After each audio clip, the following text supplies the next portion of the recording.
Hello, internet friends. Welcome to the season finale of Masks of Nyarlothotep, the scenario finale. It is so great to be here with these wonderful players. This is 68 episodes of this silliness, and it's been fantastic. It's amazing to think that we're actually close to an end. I'm going to start this with a little bit of trivia. I have run Masks of Nyarlothotep, including this, 4 times. This will be the first time I have ever finished it. Whoa. That goes all the way back to like the original scenario in the 80s when I ran it in high school. And Ben Goldhammer got a girlfriend and ruined that group. Thanks, Ben Goldhammer. Yeah, I'm calling you out. Thank you so much. Speaking of geekiness, thank you so much for spending part of your geekend with us.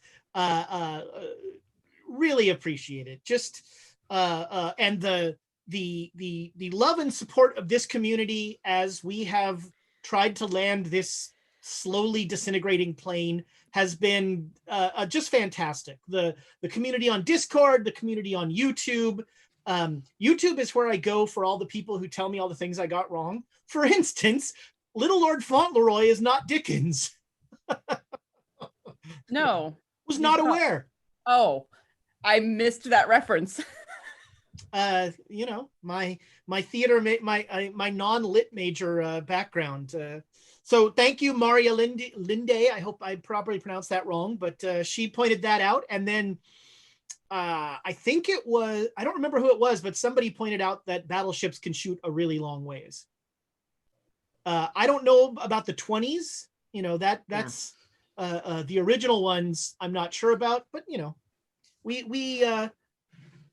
make allowances. Verisimilitude is the first victim of the Great Dane Society. Just a few quick announcements before we get into the silliness. Tonight, as the season finale, we have giveaway upon giveaway upon giveaway. I feel it's like Oprah. It's going to be like, look under your seats right now. There might be birds of paradise under your chair. It's possible. We have a giveaway that we're going to do in a few minutes. Your pick of a set of birds of paradise that Amy has in her hand. If you win, you get to choose if Amy touches them or not. Well, you're in trouble because there's none of those. Oh, all right. Well, you don't get to choose whether Amy touches them or not. But she's not going to tell you which one she's licked. This is true. Happy COVID holiday. Oh no, that's Warren you want for the dice kissing. Amy actually freezes the dice and uses them as ice cubes in her drinks. Those are actual real thoughts I've had. This is not comedy. I kickstarted, and sadly, it's not going to be here in time for Christmas. I kickstarted something called Ice Dice. Me too. It's a plastic mold that will make 8 ice cubes of a polyhedral dice set. I'm very excited for them, and I backed high enough to get the little glasses with chaotic good on them because that was going to be one of my stocking stuffers originally, but sadly, as with it may shock you to learn that a Kickstarter is running a little late. So first giveaway, a set of Birds of Paradise dice. Fantastic! It's going to be awesome. Birds of Paradise, the official dice of the Great Dane Society, and Andrea, of course, we love you. So speaking of Kickstarters that will not be late, I bet Andrea's already sending out surveys, which is crazy. Very exciting to get those dice. Then we have a giveaway of the Call of Cthulhu starter set. Now, all of these giveaways, because they are in the mail, this means continental U.S. and Canada, except Quebec, because apparently it's not on the continent or something. It's in continent, yeah. Quebec is a continent of and to itself. So those giveaways will be restricted to the continental U.S. and that. I'm going to add a 4th giveaway.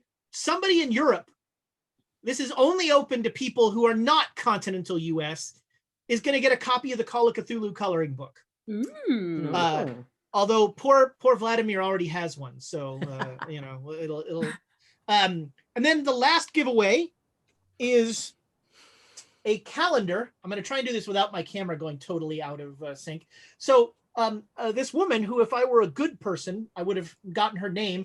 The company is called Board Game Art Creations, and she does mosaics made out of board game pieces. So this entire image is created out of meeples and things like that. And so we're going to do a giveaway of one of these calendars during this show. So it's just, frankly, if you don't win something this episode, there's something wrong with you. I mean, that's really what we're saying here. So tons of different giveaways. Birds of Paradise, we love them. Nord Games, we've got our code with them to get you a little discount in case getting some cool D&D material not made by Wizards of the Coast is on your Christmas list. Always a good idea. You really can't go wrong with the Critical and Fumble decks. Those are the, what are they? The Luck and what's the other one called? Critical Hit. Critical Hit. All right, the Luck deck and the Critical Hit deck. Those add a lot of fun to the various games. So a little different schedule for the week coming up here. Monday, it's Dragon. It's only one dragon. Only I don't one. want to oversell the game.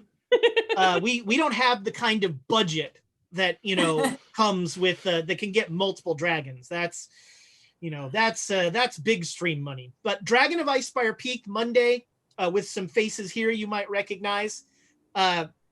Tuesday, the Chaos Agents will be setting up the Quests and Chaos Christmas tree, and so sadly they will not be. They'll be chopping it down. They'll be out in the woods chopping it down. Yeah, that's right. They are headed out to the woods to get that out there. I see that, Eldebrat, and I did a big mailing. MXL, there's a little something headed you and your mom's way. Eldebrat, the dice bag and a few Quests and Chaos goodies are also headed your way. I try to go to the post office as little as, like, the post office to me is almost as scary as the grocery store in terms of how likely am I to die if I go there. And this was before COVID. And that's right, yeah.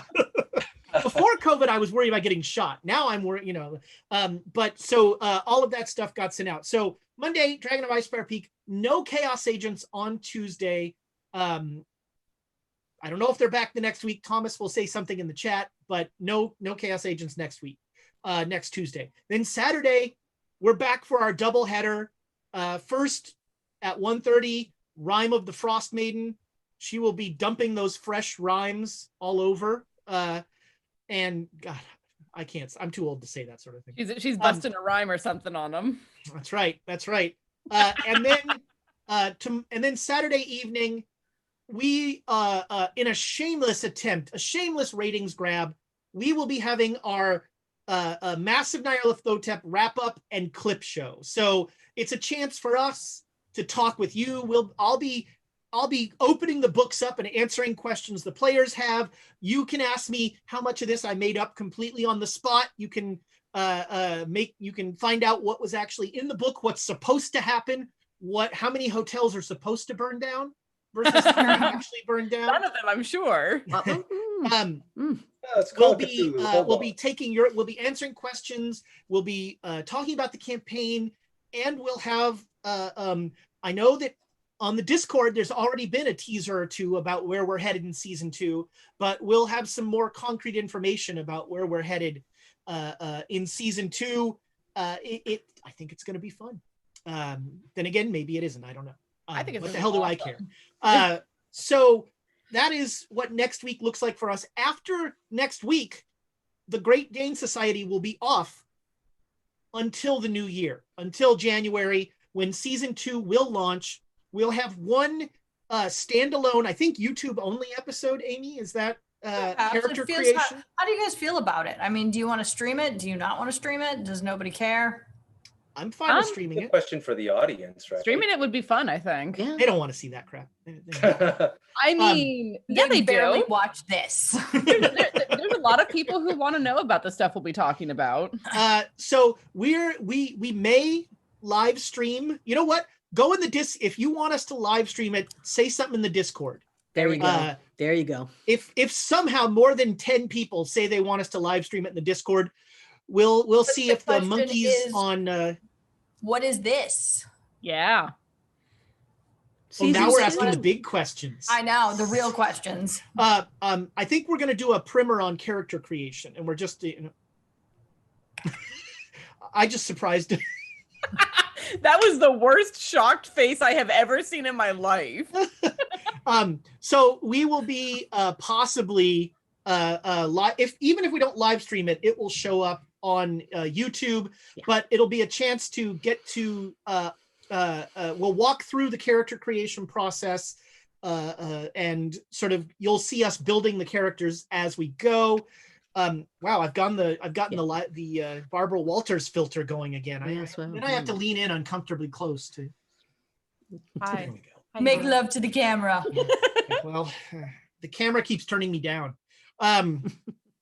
So I think that's it. We again, thank you so much. We really appreciate all of the support that we have received.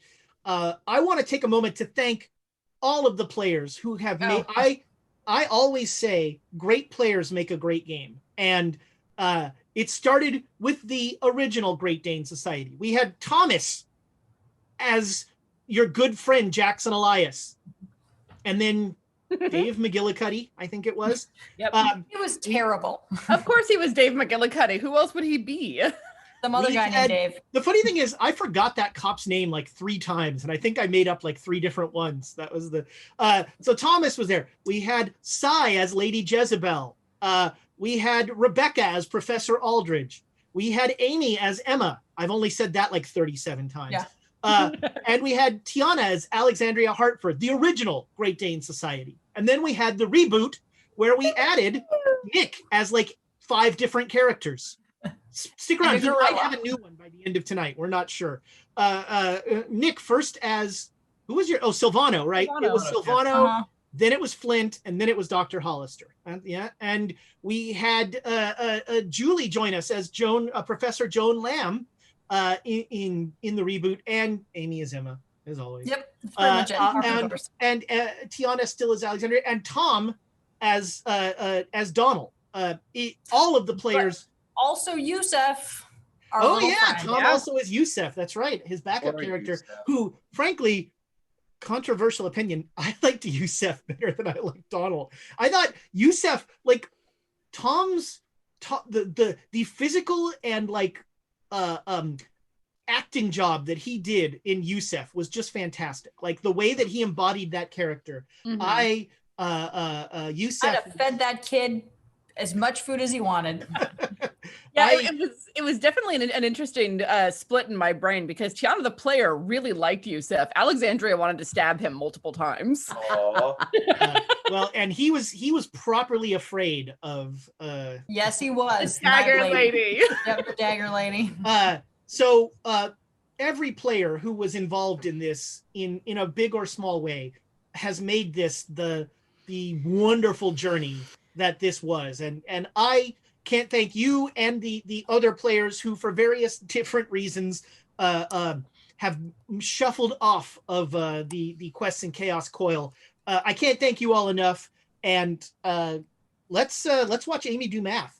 Well, though, thank you, Ezra, because this has been a tremendous ride, and we couldn't have gotten here without you. Yeah, so keep the keeper. Wave it off all you like, but a good game doesn't happen without a good game master. So thank you. Yes, you blew up. You're a very blimp, kind. Sir. You blew up a blimp. Pat yourself on the back. Well, we'll see what we can blow up tonight. Speaking of blowing things up, Amy's doing math. All right, guys, let me know where I go wrong here. Let's hear Tamagatora, it. 1,000 to... Yeah, I was going to say, why not start? Ezra and 1,000 to the players. I'm sure there's going to be high explosives involved in those bits. NGC 457, 500 to Ezra and 500 to the players. Thank you, Seth. Thank you, Tamagatora. Yep. Slithy Top, his usual 1,000 to the players and an extra spicy 500 to Ezra. Ooh. Yeah. It's like, it's like the Civil War. Yep. Duke Fleeg pulling the half, 500 to Ezra, 500 to the players. Thank you, Your Grace. Jay Matthews, not my favorite. 1,000 Ezra. My second favorite Twitch. Dagger lady. Dagger. And unfortunately, Mr. Hef, 1,500 to Ezra. I'm running out of bits. I'm running out of bits for Ezra. This is bullshit. I gotta start using bits, is what I'm hearing. Yeah, 1,500 of the players. So like, Damn. I have to go. I literally have to go into the gold star bits. Right. I currently have star bits. I currently have us at 13. You have the Glengarry leads. 6. If I had my abacus, this would be easier. We do need to get you one for Christmas. 10, 12, 13. I as well have 13 count for us. And then Ezra is 3, 6, 10. Whoa. Wow. I'm sorry. Cannot thank you all enough. I said 5. The fact that for 68 episodes now, you have been giving us bits, despite the fact that I almost never ask people to roll dice, is a beautiful testament to all of you people and your support of this channel. So I can't say enough about this. You know what? I said it once before and I did it. I'm going to say it again. I have 10, you said? I said 5. I said 5. I only have 5? No, you 10. Don't listen to her. I'm going to use every one of those 10. I'm just going to re-roll everything 8 times. Okay, fine. That's a good policy. Just be like, oh, that's a 1. I'm going to have to re-roll that. I'm just waiting to see if Taro survived back on Grey Dragon Island. Yeah. And Hope not. My final tribute for tonight is to the patron of the Great Dane Society, the Baroness. This it's a perfect example of how one silly throwaway line becomes something that takes on a life of its own.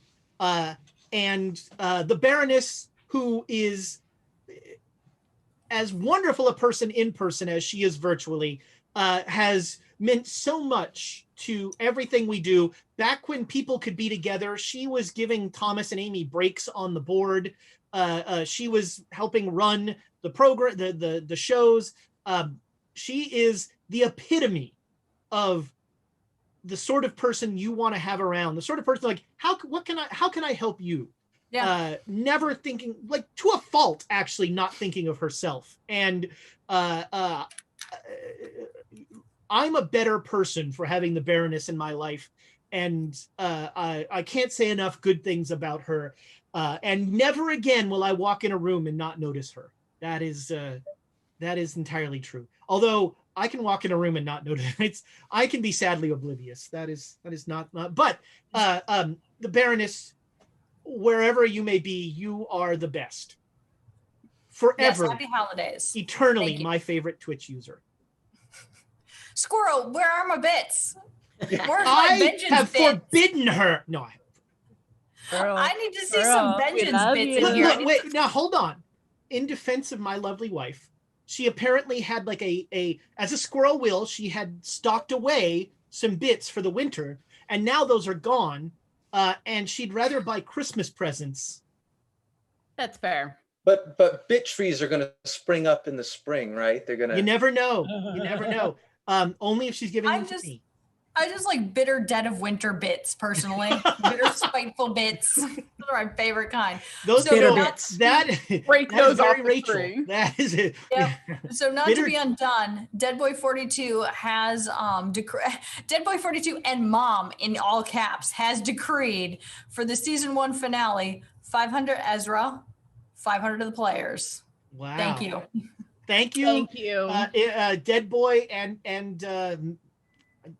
Dead Boy's mom? Dead Mom? I don't know. Ooh, sure. I don't know if Dead Mom is something you want to call some. I don't know. I mean, Dead Boy isn't great either. Yeah. You know, at least he picked it. Like, only call somebody Dead Mom if they pick being called Dead Mom. That's fair. What did we call it? Mix-Al Mom before? Yeah. It's a mom. It's a mom. Dead Boy's mom. It's like the Bible, Lot's wife. We were playing one of those password or something, one of those games where like you have to guess a certain number. And the category was women in the Bible. And like 4 of them didn't have names. 4 of them were just like somebody's wife. And I'm like, well. You know, Ezra, they did have names. Yeah, but not in the Bible, they didn't. Well, okay, what was Lot's wife, Reverend? What was Lot's wife's name? Susan. Susan. Susan. Emma, that's what she's gonna do is like least she rewrite didn't say the Bible. Emma. Susan. Actually, Lot's wife should have been Emma because she'd have burned that shit down. Is there even a Susan in the Bible? I don't know. No, I don't think so. I've only ever read the book of Ezra, and man, was it. I mean, it was short. I'll give it that, but there was no begatting. There was no. So, all right, we are already very far afield. Thank you all for the bits. That's ridiculous. Now I have to figure out how to spend 11, not 10. Good Lord. Mm-hmm. Good luck, mate. You only committed yourself to 10. That's true. Yeah, I'm gonna tuck one away. Save it for a rainy day. Just stick it in your cheek pocket. Yeah. Like I'm gonna save it for character creation. Ooh, there you go. Do we get rerolls on character creation? Can we carry some bits forward for that? Well, we're doing the quick start, so you're not rolling a whole lot. I know, that makes it even funnier. I also want to, we've had a bunch of people follow today, which is wonderful. So thank you. The following and the subscribes make a big difference on the channel. We really appreciate it. Also on YouTube, following us on YouTube and subscribing to our channel on YouTube really helps. And you'll find that we have other fine programs, not just this one. All right. So last time we took a side trip to Pluto, Yuggoth. Says no one ever. As you do. And we got to see our old pal Silvano, or piece of him. Talk to him, yeah. He can now literally give you a piece of his mind. And you learned a few things. You made a deal with the Migo, the fungi from Yuggoth, to help out in your battle at Grey Dragon Island, and you ended up finding a way back to Earth, and you ended up on the battleship Texas, and the Texas has been festooned with elder signs. It's been painted with protective sigils all over it as the U.S. military tries to guard against enemies, foreign, domestic, and interplanar. And you were about 4 days out from picking up. You were going to pick up some assistance on the mainland, and then you were going to head to Grey Dragon Island. And so you, everybody's healed. If you took any damage, the ship takes care of you. The medical people take care of you and that sort of thing. Sadly, they do not have a therapist on. That's why we have Hollister. That's right. You can. Sure, because neither do we really. Oh! Let me get the bad dice out. Do you want me to? Yeah. Yes. Aren't they all the same dice? Yes. No. No. Okay. I will say this. I will whinge about it all day long. But at my lowest point of sanity, I was at about 20. I am going into the finale with 52. Whoa! Can we So spend thank you, Hollister. Am I rolling? Does anybody want? I mean, you certainly have time if anybody wants a session with Hollister. I can't Can you give me promise luck that I back? won't critically fail. But... Sure, I'll take a session if no one else does. That reminds me of something. Is Hollister, is your to be a little vague here and reference some messages that Nick sent me. Are you still concerned about that thing that you told Professor Lamb? Yeah, I'm still not sharing that for the damage that it might do. Okay. All right. Well, I'm sure it won't come up later. Okay. So yeah, go ahead, Dr. Hollister, make a psychotherapy roll for Tiana here. Ooh. Oh, wow. I made it on the nose. All right. 73. You get 2 sanity back, Alexandria. Cool. Anybody else gonna do a session with the good doctor? Yes. All right, Professor Lamb. Right. He's got some things to tell you. Yeah. I just rolled a Nick. The same thing. You also got a 73. You just barely made it. All right. That is 2 points of sanity for you as well. Sweet. Yeah, you're feeling pretty good. So about 4 days into the journey, there is a sound that you have come to recognize as a call to general quarters, which is sort of the first step of emergency preparedness. Mm. You are in you're in one of the officers' staterooms that was set up for 4 officers, and so you are in one stateroom, and it is below decks, but you've started to get a sense of the ship. So you've heard this a few times. It usually has to do with if there's another ship approaching. Do we actually typically go to our? You don't really have a station. So we usually go to our there's room. a lot of like, who Yeah, are I was you wondering people? if this sort of thing, like we went to our room, or if we peeked up on deck and people were like, "You need to go down" or something. So you peek up on deck and nobody cares. You figure if it were actually dangerous, they might say something. Sure. Well, let's go. Let's go peek. We would probably actually go to the command room, right? You could, yeah. And this is what, July 5th at this point? Yes. Oh, passage. You are underway, making best possible speed towards the Asian mainland to rendezvous, and then you will make best possible speed to Grey Dragon Island. Which, by the way, this map, which you can barely see, that little circle area there is Grey Dragon Island. This this is China here, and Shanghai is actually Shanghai is. We do not speak of Shanghai. Shanghai is right here. Okay. And so you're coming in this way around the corner of Japan, giving Japan a fairly wide berth. And you're supposedly going to head to a small area south of Shanghai and then head to Grey Dragon Island. Got it.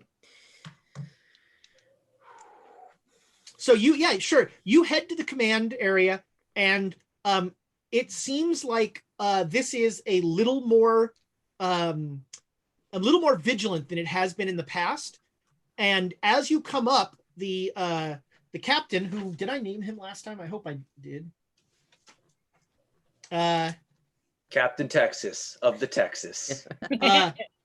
Captain Dave. His last name is Dave. First name McGillicuddy? First name is Theodore. Ooh. There you go. I think that where this ship you want to no. Titty Dave. Okay. I don't want to gimmick infringe. Captain, there's an ensign with a set of binoculars looking off to the left of the ship, and as you come on the bridge, you hear him say, "Outline consistent with a Japanese destroyer, sir." Oh. She's not under steam. They're waiting. But she's moving. And the ship is trying to reach. It's trying to radio this.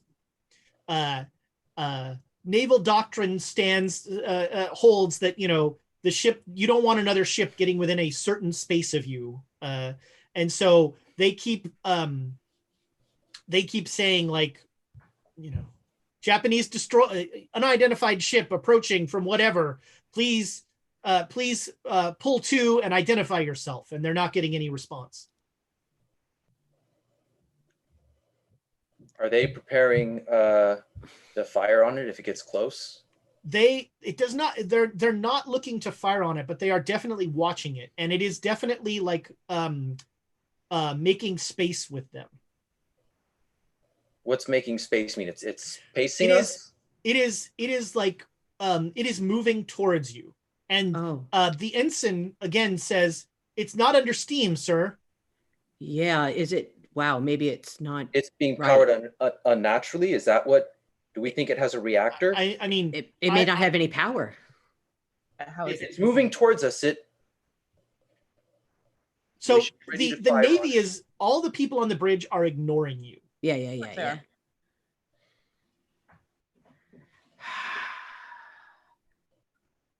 Could they have something pulling it? Out here, don't they usually have the little tugboats in ports? I was thinking of something. Maybe. But things would have moved awfully fast with the Japanese if they're dealing in those areas. True. It's only been a few days. Well, if they're not paying attention, then we'll just watch this unfold. I wonder if Taro got back to them with things. So, Dragon Island. Yeah, Alexandra, when you say it's only been a couple days, like as of June 24th, the Japanese were like, "We're going tomorrow. We want to talk with you," and then you disappeared. Mm-hmm. It was June 26th, the last time that we talked to them, but yeah. I mean, so it's been several days. It's been about a week and a half, I guess. Oh goodness. Yeah. We were. And Taro could have been mind controlled or who knows what. Mind controlled, or maybe he found what the Japanese were looking for on that island. I mean, he was very interested in that weapon. I know from what I recall, he was very interested in the deal, and that came with the power sources. But Stanford's dead, so maybe he just. But Stanford was a puppet Of Belle's. So maybe he cut a deal with her. That would be a reason why they wouldn't have to have power for their ship. And are bearing down directly on us, especially since we're heading toward the island. Yeah. That place. Shoot, guys. What can we do? Well, if they're not getting ready to fight, we can watch this destroyer sink. We know where the lifeboats are? You're on a battleship. Battleship, whatever. Don't we go down with the ship? No. The captain does. We don't. I know where the lifeboats are. I located them our first day. Yeah. Do they have more than lifeboats? I would assume they'd actually have smaller boats with, motorized that we could. Yeah, there are skiffs. Yeah. That sort of thing. And you also have been given slightly more than cursory training in getting all, in emergency evacuations. Yep. Okay. Well, it looks like we might be there. So, are you doing anything as this ship approaches? I mean, how far is it to one of the skiffs? You can get they're on the side of the ship, so you could pretty easily go run and. But we can wait to see how it plays out. I mean, if they're not responding and they're coming in, they're hostile, and if the captain's not doing anything, then they're dead. So, and I'm saying this in the room to everyone else in front of him. Right. Captain Dave like hears this and he snaps around, and clearly he's not used to people questioning anything he does, and he says, "Those are not our rules of engagement. That's a Japanese destroyer. If we fire on that, that's an act of war. Ready your weapons for when they start firing on you." Or for I'm leaving and I'm heading towards the skiff. Yeah. All right. If it rams you, then that's an active war, isn't it? Depends on if it's an accident or not. All right. Is there any way we can wheel around them or get out of their way? Well, they're more maneuverable than we are. True. But True. I mean, if they get too much, if by rules of engagement do have, if it looks like they're going to ram us, we have options. Great. Okay. So Hollister has already left. I'm just getting the ship ready. That's all. Yep. No, I'm going to follow him. All right. Are you two, Alexandra and Emma, staying on the bridge? I'm going to linger for a bit on the bridge because I want to see if the Japanese captain responds. And if there is no response. And the guy, the guy who's on the bridge says that the ship is sort of maintaining a constant distance, just far enough where all he can see is a silhouette. He's not even sure. He's like, it's a silhouette that he recognizes as, his job is recognizing ship silhouettes. Right. And so he recognizes that it's an Imperial Japanese destroyer, but he doesn't know anything about anything else. It's not closing on us or anything, huh? Yeah, that's what I was under the impression that it was doing. I asked specifically if it was pacing us, then I was told no, it got to a certain distance and now it is pacing you. Oh, okay. Well, are they going to help or are they going to hinder? Guess we'll find out. I'm going to stay on the bridge and keep watch over what's going on and listen to what's going on. And if things go absolutely sideways, I know I can scramble and get to the skiff pretty quickly. All right. They're very concerned about being shadowed. Yeah. That is not great in naval combat. But they, at a certain point they decide, well, we've got our mission, so we got to do it. They go back. They had slowed down a little bit when they weren't sure what was going on, so they speed back up. Now they're at a high enough speed that probably you cannot let me rephrase that. Releasing a skiff would be a little more exciting at speed. Yeah, we can't do that. Oh, I'm more getting it ready, like potentially getting supplies and putting it on it if something happens. All right. Going down like a checklist and like, this is working, that's working. Okay. It's still full. The skiff is working great. Okay. I'll be helping you, Doctor, and figure it out. Any of our supplies on it? Just in case, yeah. Let's do it. All right, you start to move all of your equipment onto. All of them as grenades go in it. If it goes down, so do the grenades. All right.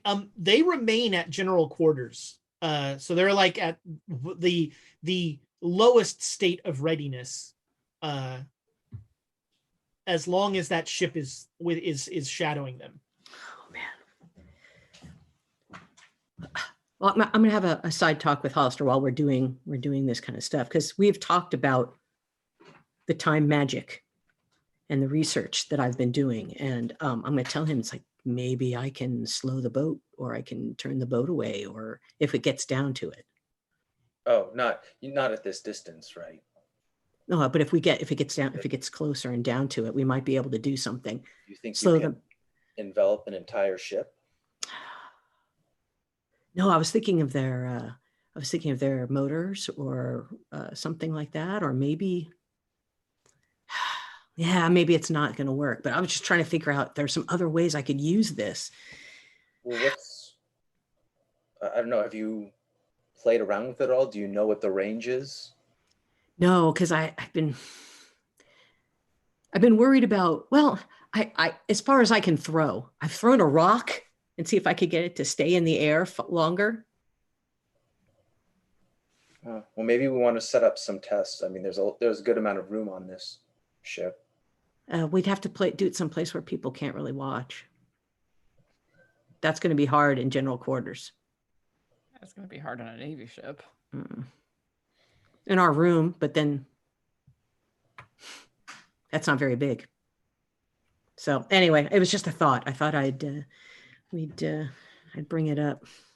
Well, if the coast is clear and we had some rope, we could hang something off the side of the ship and see if you could. Yeah. So No. that might be some more distance, but yeah. Yeah. All right. Well, thanks. I think I'll just wait for now, but we'll figure it out. Thanks. All right. So things are gonna get a little more anxious at night because that ship is not running any running lights. And so and let's check the moon on. Yes. It's on the 6th. It's full, so we should have well, but in which hemisphere? Are we half yet? Oh, that's true. Which hemisphere? We take a skiff out with a drill and we sneak up alongside it, put a little hole here, and a hole there. July 6th, 1925, phase of the moon, China.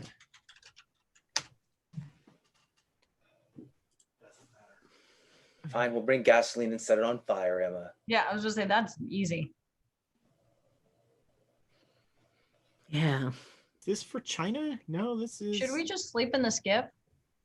I was thinking about it, but I think we'd have enough. Some time. Yeah, Skiff is backup ship right now. Yeah, I think we have some time. If things come, we could get over there. It's not too far from where we are at, right? I mean, relatively speaking, sure, we can scramble there. Yeah. My Google foo is weak, so I don't know what the. I don't think the hemisphere matters. I think it's wherever you are, the moon is full, which yeah, kind of interesting to me. But I guess it's kind of like time zones. Hadn't really thought about it until now. Yeah. Cue that insane clown posse magnet song. I just really want to see you run a one shot about the day of 2 noons. Yeah, there you go. There you go. So yeah, it is a full moon, so that helps with visibility. But the ship not running with no running lights, it's still very hard to find.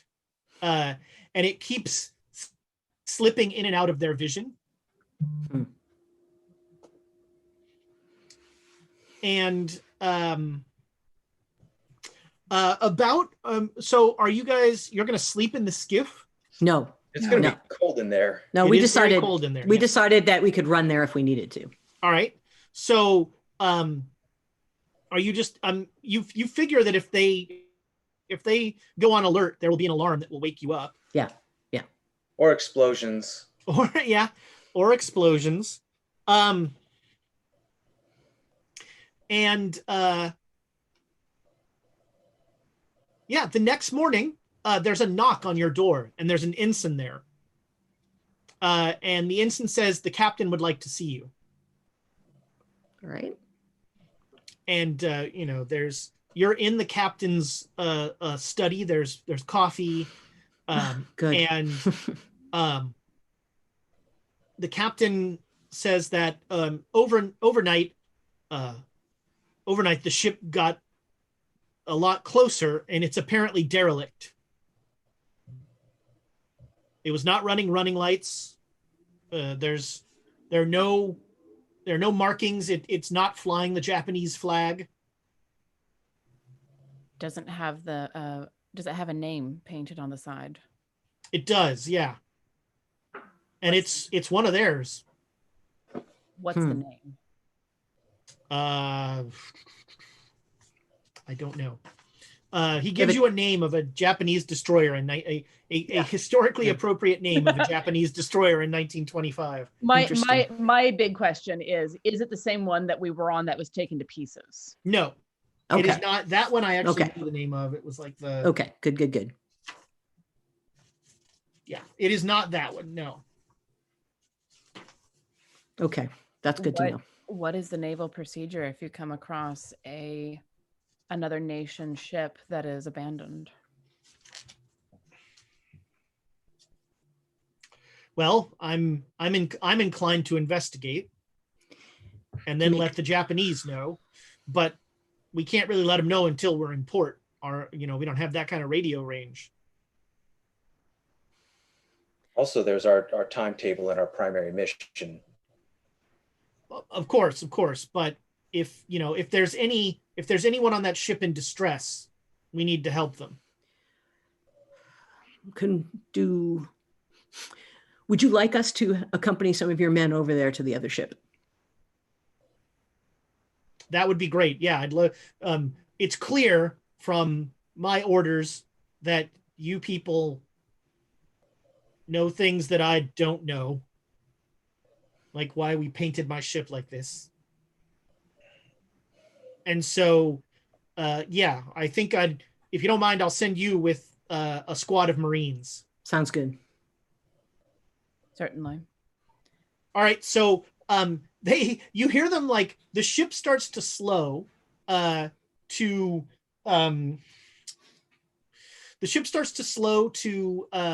drop the skiff, and the Marines, as they're getting in, why is there all this stuff in here?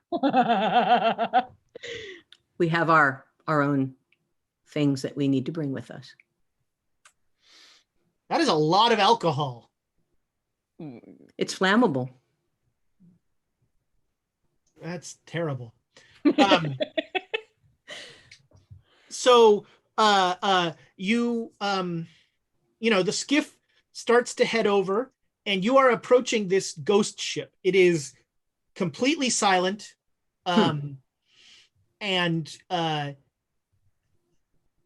of you are sailors, but the sailors on board are trying to figure out how a derelict kept speed with a battleship. And yeah, that's my question.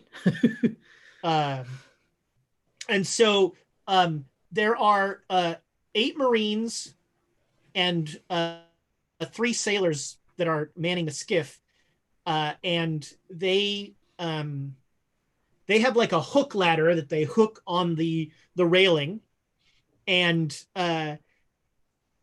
everybody climb.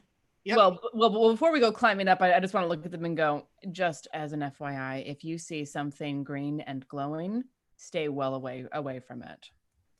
I don't know if there's something like that here, but stay well away from it if it is. Nope, he failed his spot hidden. Yes, sir. Alexandria does not mind being mistaken for a dude. For the record, she made a living on that. So the Marines go up first, and they start to spread out and look around things. And you guys are up on the deck. It's Yes. The climb up is not that bad. The sea is not that bad, but if the seas were bad, that would not have been fun. Yeah. Well, should we go up on? Let's go up and see what we can see. It seems like most of the Marines are going below decks first.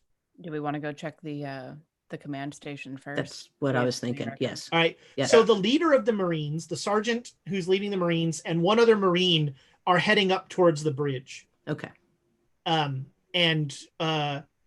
you come along, you reach the bridge. The bridge is completely empty.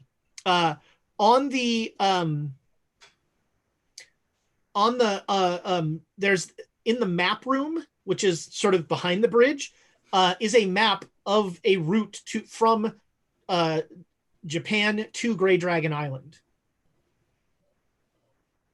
Okay. Are there any controls here?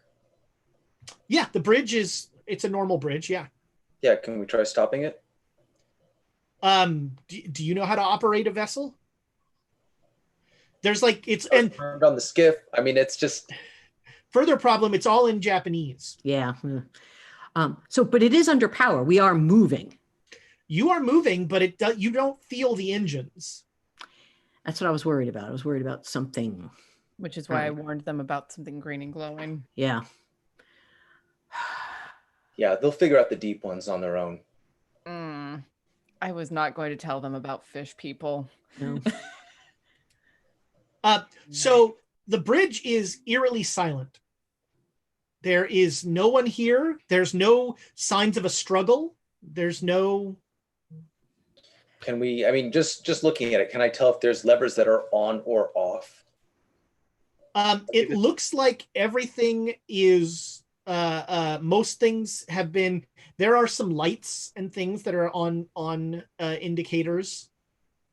Okay. It seems like there's normal power to all of the systems. All right. Are there any notes and things on the table? I might want to pick up notes about what they were doing or anything like that. There's In the map room. In the map room. Yeah. In the there are some notes around. They're all, of course, in Japanese. But we'll get somebody to translate maybe, but I'd like to get those. Okay. Yeah. You scoop up some notes. Perfect. The notes have a fairly detailed map of Grey Dragon Island. Perfect. Pre Bond villain volcano base. Right. Where are we in comparison to where? So did they haven't gotten there yet, right? I mean, you don't know if they've gotten there or not. I mean, you're a good way. So like, you know what I mean? I'm just trying to figure out, have they gotten there and they're now coming for us, or are they headed there? So again, you're like over here. Yeah, that's what I'm saying. It's like, have they gotten there and then are coming towards us, or are we? Well, so they went from here to here, and then somehow this came out here. Okay. Yeah. But we think that they have been to Grey Dragon Island and are coming from it. That's what I'm surmising, I think. I mean, that is certainly one way that this could be interpreted. Okay. Or they're taking a very roundabout route to get to Grey Dragon Island. Or keeping watch out for American ships coming toward there. Right. I want to look around and see if there's any flashlights, and I imagine they would be like the big car battery type things. But I want to say, I don't want to go below decks without light. All right.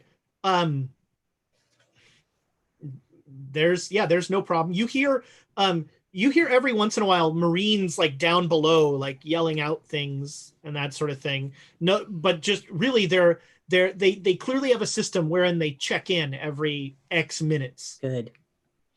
Am I able to find more than one flashlight? Sure. Yeah, you can find a couple. All right. Who wants these? I want my hands free, just in case. Well, I'm assuming I don't want to flip anything that's a toggle, but if there's anything that's a lever that looks like a throttle. You think you see something that's a throttle, and it seems like it's in the middle, which, you've been up on the bridge. The middle is stop. Well, I mean, I'm just trying things out to see if the ship responds to the instruments in the command room. So are you moving the throttle at all? Yeah. Okay. As you put the throttle, are you putting it forward or backwards? So I'm going to be moving slowly, but I'll start with forward. Okay.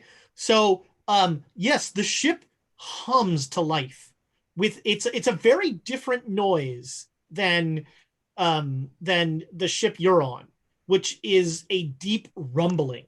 This is kind of a hum. Okay. And as soon as you do that, the two Marines like both flip around and they see you there and they go, "Please don't touch anything, sir." We need to know how this is working, and we need to know what this does if we're going to stop it. That's the throttle, sir. To stop it, you just put it back in the middle. Okay, but then we would stop, right? And this ship is not stopped. We understand, sir, but... So you're wrong. Okay. No, like this is... I'm letting him just talk, and do we want to go? Sir, so I'm going to start moving it down. All right. So the ship is not moving, but there's definite that hum noise. The further you go in either direction, the louder that hum noise gets. And the ship isn't changing its movement at all? The ship is not changing its movement at all. Now, you have not got to full throttle in either direction. But we felt no change by... No, you've gone, you went to, you're at about half throttle now, and there's, the hum has gotten louder, but the ship has not moved. So, Doctor, I don't know much about boats, but like, isn't there supposed to be somebody downstairs that this corresponds to, who actually does the control? That's not what it, I mean, I don't know. All I know is that I'm adjusting it now, and there's clearly something happening from this. It's not. I'm no Duchess, but I've been on a couple boats. Not a lot of boats. Well, speaking of the Duchess, though, does this remind me of anything that I would have heard on the Black Duchess? Or the same as the one that ship back there. Black Wind. The Black Wind? I thought it was the Black Duchess or something. Yeah. Probably as a slip it was, but yeah. It does sound somewhat similar. I'll pass it along to the others. I think they found something. Ooh. So I run downstairs. All right. Emma, take a flashlight for the love of God. Yeah, I'm taking the flashlight. And so bring me with you. It's actually lit below decks. Okay. And you see the Marines are moving very slowly and very cautiously. And I'm like clank, clank, clank, clank, Yeah, clank, and clank. you come running up, and like you run past two of them as they're like, very carefully. They're doing like the 2-man clear every room kind of thing. Yeah. Yeah, I'm sticking with Emma, because if she's running into danger, she's not going alone. All right. So you guys you're just keep going down until you can't go down anymore. Do I run into, because I'm actually looking for the person in charge of all this. There's no one on this ship yet that you found. No, I'm talking about the person in charge of the boarding crew. What's his name? Oh, he's up on the bridge. The Marine sergeant is up on the bridge. Okay. You can talk to him before you leave if you want. Yeah, I just want to know like where the captain's cabin would be. Usually all the officers are in the bridge deck, so it would be right around here. Okay. I'm like, that means nothing to me. We can Hastings take this woman and check out the captain's quarters. So yeah, he'll take you around, and there are various officers, and you find what is clearly the captain's quarters. And you open it, and Hastings screams. I smack him and be like, pull yourself together, man. Well, let's find out. Make a sanity roll. I'm also with, because I'm not letting Emma run off on her own. Then make a sanity roll. Hold, please. Sanity's fine. My sanity's not this good. Not too. All right, so Emma, you're going to lose 2 sanity as lying in the bed in the captain's thing, in his cabin, is the desiccated body of a Japanese Imperial naval officer that, to your now expert eye, has clearly been utterly exsanguinated. There is not a drop of blood in this body. And Hastings is not a fan of this. He's like backing away. Let's make a con roll for Hastings. Oh, Hastings roll is a 97. You know what's really fun? Vomiting on a Navy ship. There's not a lot of room. He's in the hallway, just like point that direction. Yeah, really. I'm going to enter the room cautiously, just like looking throughout to make sure there isn't. I don't know. We haven't run into vampires yet, but sure, why not? All right, make me a spot hidden roll. What do you got, Emma, while she's doing that? Yeah, I was gonna say while she's doing that, I'm gonna tell Alexandria, I'll be like, so did Bells get here before breakfast?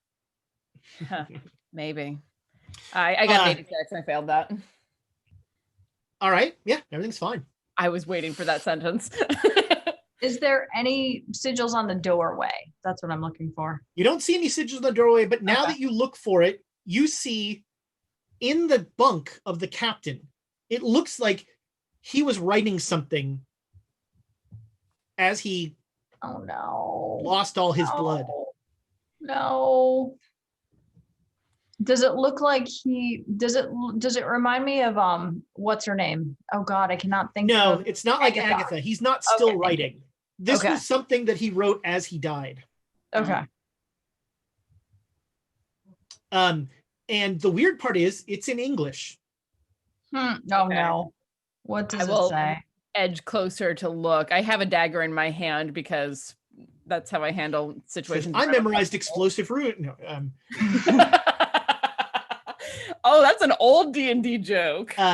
It says, "You've brought me so much blood." I knew it.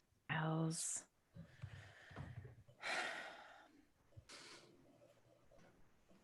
You know, there was a time, once upon a, anyway. Another universe, long time ago. Universe far, far away. I'm not convinced this isn't the same one. That somehow she jumped universes too. Interesting.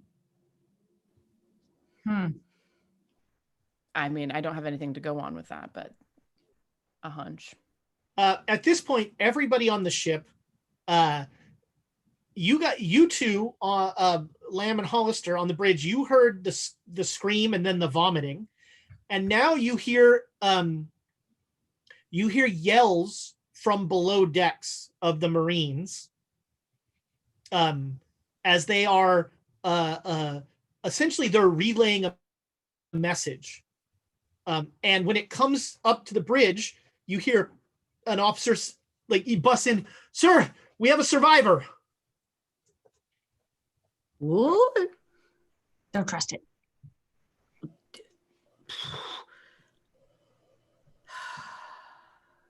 Where? And the very military guy looks at his commanding officer and looks at the guy who just asked him a question. "Below decks, sir. Down in the engine room." We should at least talk to it. And the Sergeant Bellevue. Yes. Sergeant Bellevue just immediately says, "Well, get them above decks, hurry, man." And the guy starts relaying the message down.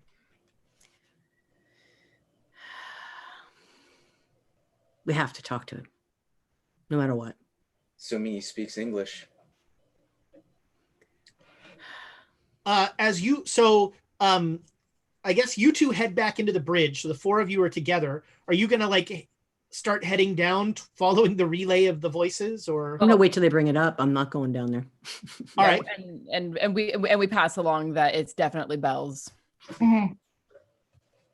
They don't know who that is. Yeah, I suppose. We've referenced Lady Jezebel a couple of times. It's the woman whose voice we heard as it opened, the one who wanted to make fountains of blood throughout the world and rule it. Oh yeah, plopped us on. The sergeant just looks at you with a blank stare. And I just look back at him with a completely bland expression. That's above my pay grade, ma'am. Are we that this is a trap? I'm pretty sure this is a trap because that note was written in English and to us. There's no reason why a Japanese captain would write in English and referencing us. Well, it may not be a trap. It may be a warning sign. I don't know if we have anything specific right this second to be afraid of, but yes, we should be afraid. To make sense. It occurs to me, we got into this. We totally forgot to do the first giveaway. What? Giveaway? Because we're going to do, so right now. Giveaway! Right now, hashtag chaos. I just dove right into telling the story. Hashtag chaos for a set of Birds of Paradise dice. Because we have to do another one at the break, I realized. Yeah. So this is the pre-break giveaway. We're going to do a pre-break giveaway, a break giveaway, and a post-break giveaway. Dang. This is for a set of all them giveaway. A set of Birds of Paradise dice of your choice based on the ones we have in the studio. We might even have ones that aren't available yet. Possibly. These are pretty. These are nice. There you go. You can ask for the pretty flashing them ones. and say what they are. They have the names on them. Where are the names? Should be written on there in marker. Oh my God, this isn't English. It looks like Solomon's thunderstorm. That's what this says to me. Sonoran. Okay. I think it's Sonoran. Sonoran. Sonoran, yes. Those are the ones I have. They're lovely. My cabbage. How about that? What's that My one? cabbages. It's an avatar. Okay. What does this say? Oh, this is Sonoran Sunset. So wait, I have a bunch of Sonoran Sunsets. Somebody's Well, all right. You might be getting Sonoran Sunset. Yeah. I brought a whole heck of a lot of them back with me in my backpack when I visited Arizona. There we go. All right. At this point, the relay message gets back up to the bridge, and the guy busts in. Sir, apparently the survivor is chained in the engine room. We're working to free them, or somebody's working to free them. Trap. It's a trap. And he heads back down. So you've now been on this ship about 45 minutes. Mm-hmm. Yeah. I mean, we could tell them to just scuttle it. They're going to want to keep the survivor. They're not going to just blow How many it up. boats did we come in here on? How many? You came This in one. one skiff. Yeah, I know, right? That's what I'm thinking. You could see if there are escape boats on this ship. Yes. There you go. That is the answer to my. All right. All right. And if we see an explosive, I'm just saying put it in your pocket. Well, and knowing whether or not there are escape vessels tells us whether or not people got out of here. No. So it seems like all of the escape boats are still on this ship. It would be interesting to go see their stores to see if they are any weapons and things that we could take before we scuttle this. The What do you think? sergeant looks up at that. What do you think? We are not scuttling this vessel, ma'am. This is a Japanese military vessel. That would be an act of war. This is a trap, and we're nibbling. This is an international incident. This is a trap for an international problem, and we're the mice nibbling on the cheese. It's about to snap on us. That's a little over dramatic, ma'am. Okay, Sir. how about this? They're all zombies on Grey Dragon Island waiting to kill you. No. Drama enough for you? No, there's no more zombies. They're replaced with the fishmen. Oh yeah, that's right. Okay, guys, let's focus a little bit here, okay? Because, okay, if it is a trap, we need to get off it anyway. But let's get what we can off this boat before we either go or not. They won't be able to tell. Under no circumstances will you pillage a vessel of the Japanese Navy. I agree.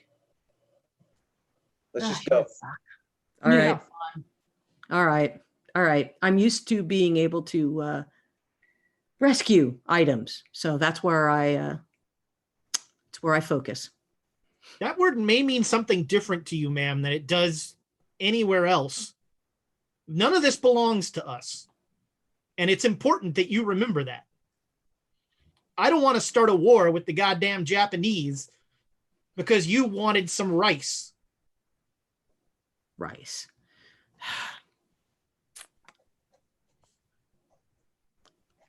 All right, then let's go. Then let's just go. Let's just get out of here. You guys are just getting on one of the escape boats? Going Yeah, back. This is incredibly foolish. The whole thing is obviously a trap. I mean, yes, it's obviously a trap, but if we leave, we're leaving all of those Marines and those sailors behind to be snapped up and used as fuel. You're right. All right. I insist on following their orders. Well, there comes a point where I think even the strongest military person will understand that following orders is the dumbest idea. And if we are here to tell them, run this direction, we might save some lives. Because we know, because we have the information. All right. And they may not take that information from us. They may not listen to us. Fine, whatever. We've been ignored and doubted before. We can just tell them to run when... Yeah. All right. Let's see what happens. All right. Almost as you say that, the door bursts open again, and the runner, sir, they freed the survivor. They're bringing him on deck. Her or him? I don't know. I haven't seen them. All right, let's go. Let's go see. Let's go onto the deck. I'm curious. All right, so you guys head down. Yep. And you hear before you see. Nope, never mind. Nope, going down. Wow. You horrible man! Unhand me! Ah, look who's here. Of course she is. It's a sea-going vessel. And because she might actually think we're good this time. So let's see if she remembers us. She will. And taking up the entire narrow stairway up from the lower deck, apparently being pushed by several Marines, is the small constellation that you know as the Duchess. So is she coming up to the Yes. map room and stuff? Whoa! Oh, okay. Fresh air! Oh! Oh! You there! You! I'm faint! Help me! And she gestures vaguely at all of you. I am nowhere near strong enough to support her bulk. All right. She's just on deck. Yes. We are up farther in the No, you're down. You came down on deck. Yeah. So So we're on deck. You're down as she's coming up. Yeah. So she's out the stairway. Yeah. She is listing over to the side of the boat. And she's just, I'm faint. Oh. Do we have any place for her to sit? I'll find a chair or something and Thank see if you. I can push it over in that direction. Exactly. Yeah, you know what? There are a lot of on Navy ships deck chairs. Yeah, I know. That's why I was wondering if she was going up. We could go find grab a something. crate or something to shove behind her legs. There you go. Sure. Yeah, you find a crate. And she looks at it, and, but she collapses. You see the crate bend a little. Yep. So that's when you notice that it's explosive. No. Yeah. Well, good. All right, now we know. Well, now we found the explosives. I will never take that cruise line again. Well, glad You to try see. to save 500 pounds, and this is what happens. Glad to see you, ma'am. I'm glad you were. Who are you? You don't remember our fencing soiree? No. Oh yes, we were I'm on a sure ship I'd together. remember you if you were anyone important. Oh, believe me, we are important to you right now, ma'am. Do you realize that you are on a Japanese ship? That's why those horrible men refuse to speak English. Exactly. And now we do have some And gentlemen the here. food. They don't cook their fish. It's uncivilized. Exactly. And now, are you here alone, or were you here with? Say it. Friends. I couldn't help it. I was going to go, Rupert. I think you mean Tidwell. No, yeah. Were you? Is Tidwell anywhere around? That awful little man. He left me in China. And I'm just trying to get home. And Tidwell hasn't been with you since. No.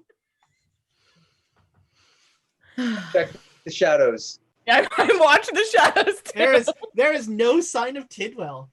Oh my goodness. Maybe he works for Madam Lim now. Oh, don't say Ooh, that. shush. Oh, those two together would be. You know the gorilla? Yes, I do indeed. We've met before. How do you know the gorilla? Well, we might have shared a few indiscreet moments in Shanghai.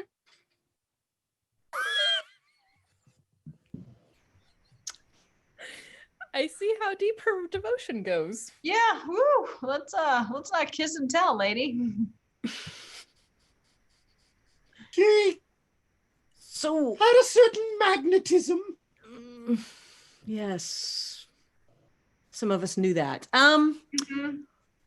So what happened to make you be chained up down at the bottom of this boat? What happened?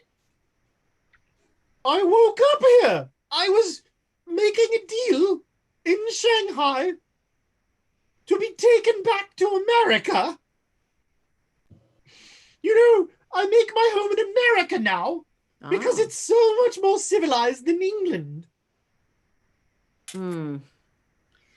Yeah, no, I know about the US, so yeah, civilized. Okay, but the point is, so you don't remember anything. You don't know how you got here. I was discussing with the gorilla. Yes. And she was going to set up my travel. She said she knew a very, very high-class cruise line. I see. When I woke up here, I've been down there for a week, and at some point, the awful little men who run this cruise ship tied me up down there. And you didn't hear anything else that happened, because there's nobody here except us chickens. No, the service is terrible. 3 days I've been down there. 3 days, okay. 3 days. I'm famished. Well, should we bring her back to the ship?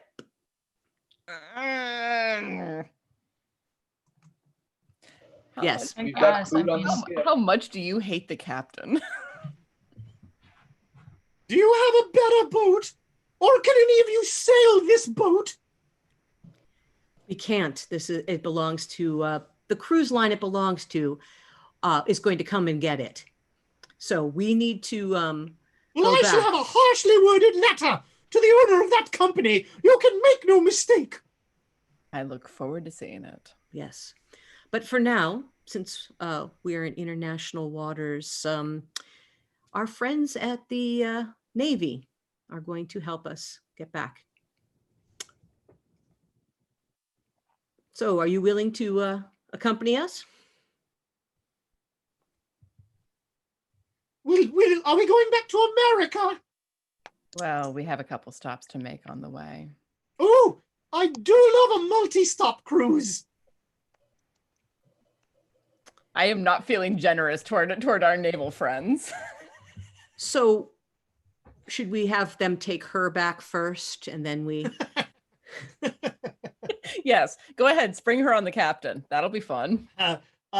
The Marines are looking aghast at this whole thing, and they're very confused why a woman in a like emerald nightgown was tied up to the engine of this thing. Well, has all sense of chivalry disappeared from the United States military? Help this poor lady. Yes, ma'am. And they're gonna get her, move her away from us so we can chat. We can move away from them. How to get her down a rope ladder? Yeah, let's move away. Let's move away and chat, guys. Down and then back up. That's gonna be fun. We'll figure out logistics and let's move away. Why would Madame Lynn send her out to here? Does she need to be on the island? Maybe. I don't know. She turns up everywhere, and that is entirely too coincidental to be coincidence. And Exactly. Exactly. So maybe she has to be there. I really hope not. We keep hearing about bloated woman and things. That's not her, right? I thought the same thing, but Emma and I did see the bloated woman leaving from Ho Fang's estate through the water tornado. She doesn't need a boat. I wonder. She doesn't need a boat. I like that. That's the name of our last range. We don't need a boat. Oh. Yeah. But so maybe she can be helpful. Maybe there's something she can do. For example? Distraction. Oh, she certainly has that in spades. I wonder, though, if there was any message left with her. I was a little afraid to ask if she had anything in her pockets. Well, maybe we can persuade her to change outfits once we move her over somehow. If you can find something on a U.S. naval ship that will fit her. Working in the crew member part of this is a young Bob Mackey. Yeah, so awesome. And he takes some canvas and some other things, and here you go. Whips it There's up. a reference that dates me. Hmm. All right, guys. So the skiff, somehow they've gotten her down. It probably involved a crane. Yeah. The skiff takes off with several of the soldiers. Sergeant Bellevue is down, and he says, "You know that woman?" Unfortunately, We've encountered her before. Yes. She doesn't know us. Why was she tied up in the engine room? Good question. That's what we're trying to find out. Was there any everybody that kind of thing? Make me a listen roll. Yes.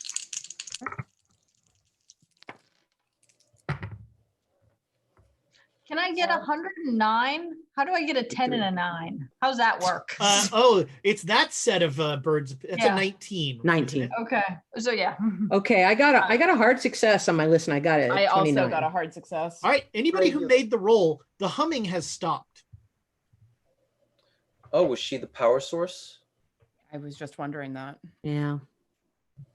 Are we slowing down as well? The boat is now when you ask if we're slowing down, the sergeant notices that you're like drifting now. Is there a way to drop an anchor on this thing so it doesn't drift too far? Probably. And I'm hoping it's the same as on our ships. I assume we don't want it to drift too far so the Japanese can find their ship. I don't know if this is true in the 1920s, but like the Navy is very specialized. Like, you know how to do your job. Yeah. Yeah. And so the sergeant is like, he has a couple of guys go and see if they can figure out how to drop the anchor. Before you leave, Sergeant, a quick question for you. Of course, ma'am. Was there any sort of a message anywhere around that woman down there? The men who brought her up didn't say anything about that. I was not down there. All right. Thank you. Could we take a look where she was? Would that be okay? Can we go down there real quick and take a look there? Of course. Yeah. I'm, my orders are to allow you to investigate however you wish. Right. I hope that I don't need to check your pockets when you come back. He says, looking at Joan. Yes. And I said, I'll promise you, I will not pick up anything that I shouldn't. All right. Yeah. I'm going to stay here on deck. Most of the men went back on the skiff with the survivor. So it's just the two of us and, what was the name of the guy who threw up? Hastings, I think it was. And Hastings. All right. Hastings is up on the bridge. Okay. I'll remain here, but probably don't leave him alone, and don't assume that we're the only ones left on here. Well, I'm going to go down and take a look at where she was. Who's coming with me? My concern is that if I go up to the bridge, there'll be no message relay. I'm not sure how good the message relay will be regardless, but I appreciate We'll try. it. All right. And he'll head back. You notice he moves quickly to get back up to the bridge. Yeah. Right. All right. So, I mean, I know that there are lights down there, but we also have flashlights. Yes. Well, are there still lights? There are. Ooh, are there? Yes, although they seem dim. So you're glad you have the flashlights. All right, flashlights. And I can, it's like a crowbar, right? How was she a power source? How did that happen? Well, that's what we're going to go look at. That's energy. Sheer spite and imperial will. Imperial will, yes. But let's go see if there's anything down there that we can see that they haven't scuffed up. All right. So you find the engine room, yes. And you see that it looks like the Duchess was chained in the middle of the room inside some sort of chalk-drawn figure that looks like a Chinese character. And that's what, I was going to see if we could. Does it look like a Chinese character that we've seen before? It looks like the sign of the bloated woman. Yeah. There it is. Oh. Well, yeah, take notes. Take a sample of the chalk. I always have a notebook with me because this is what I do. Sure. Yeah, you mark down the symbol. And is there anything special about the chains? Are they like some sort of conduit or anything? No, they seem like normal chains. And while you're in the engine room, everybody make me a spot hidden roll. Okay. Yep. That is a hard success for me. Okay. It's regular. 22. Pity this isn't Delta Green. That'd be a critical success. With a hard success, you see, so there's no like glowing green anything in this. This is a normal engine room. And you see a huge some working of the engine that you don't understand, and crammed behind it is the body of Tidwell, who is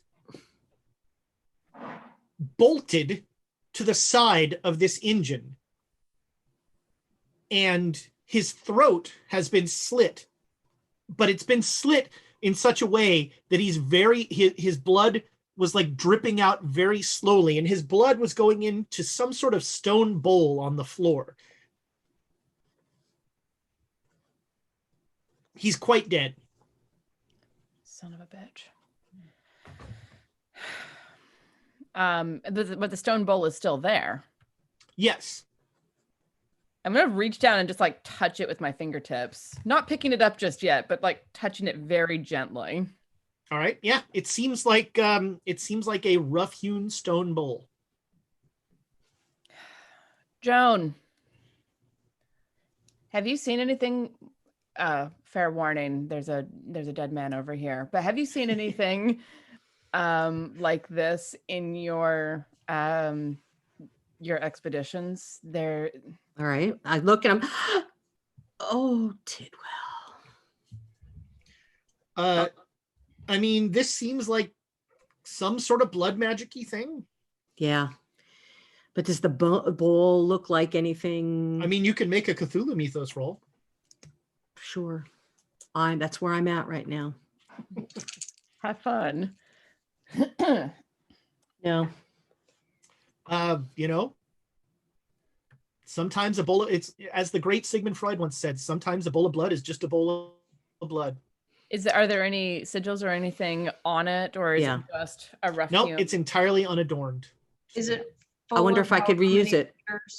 No, blood? And in fact, you can all make a medicine roll. We'll call it. I don't know why.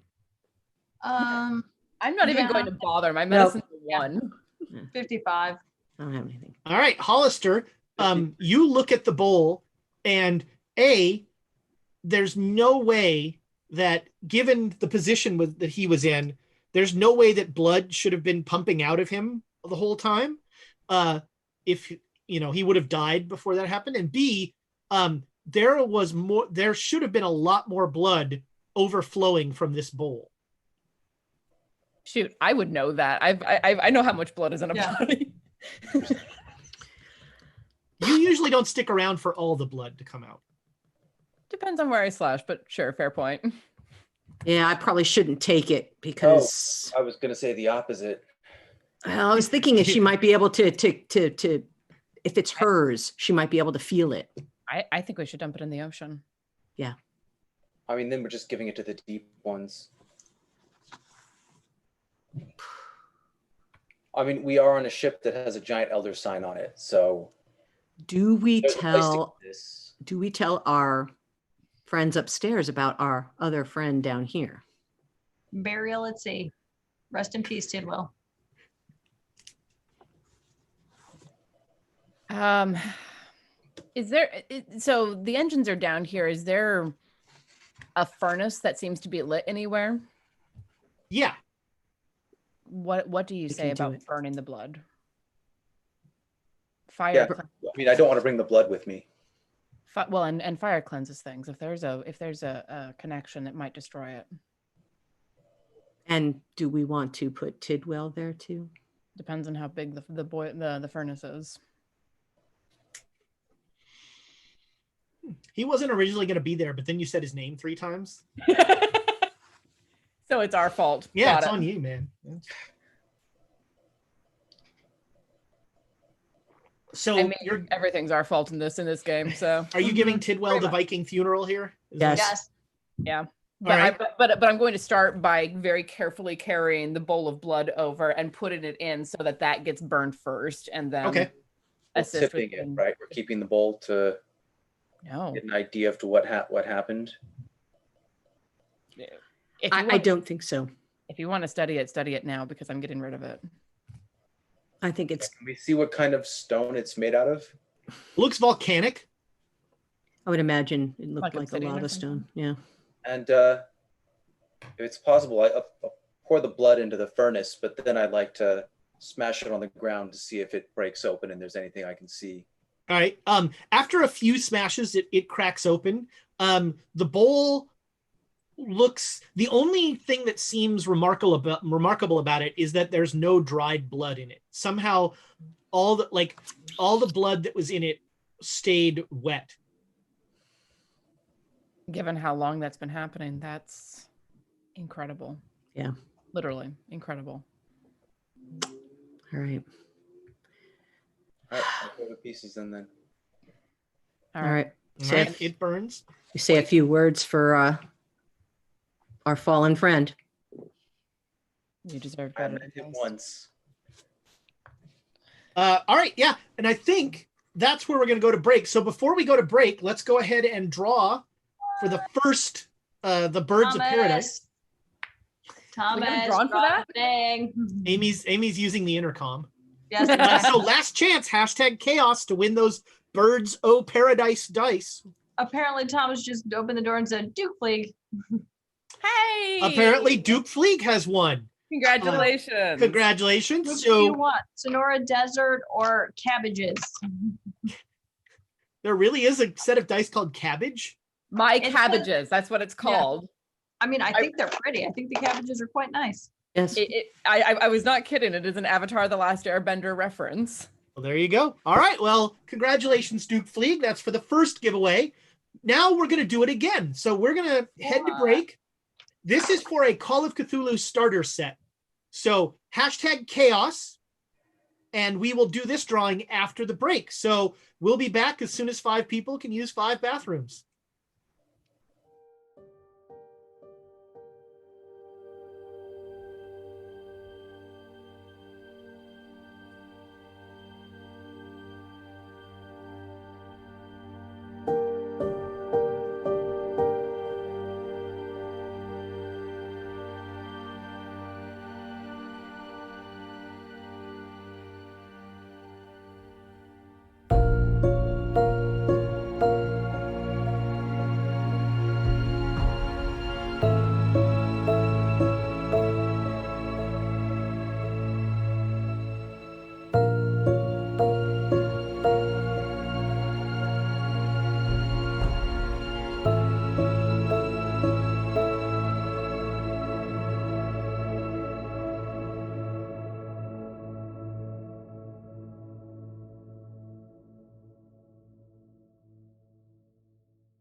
Welcome back, internet friends. Congratulations, Dead Boy 42, on the Cthulhu starter set that we will be sending your way.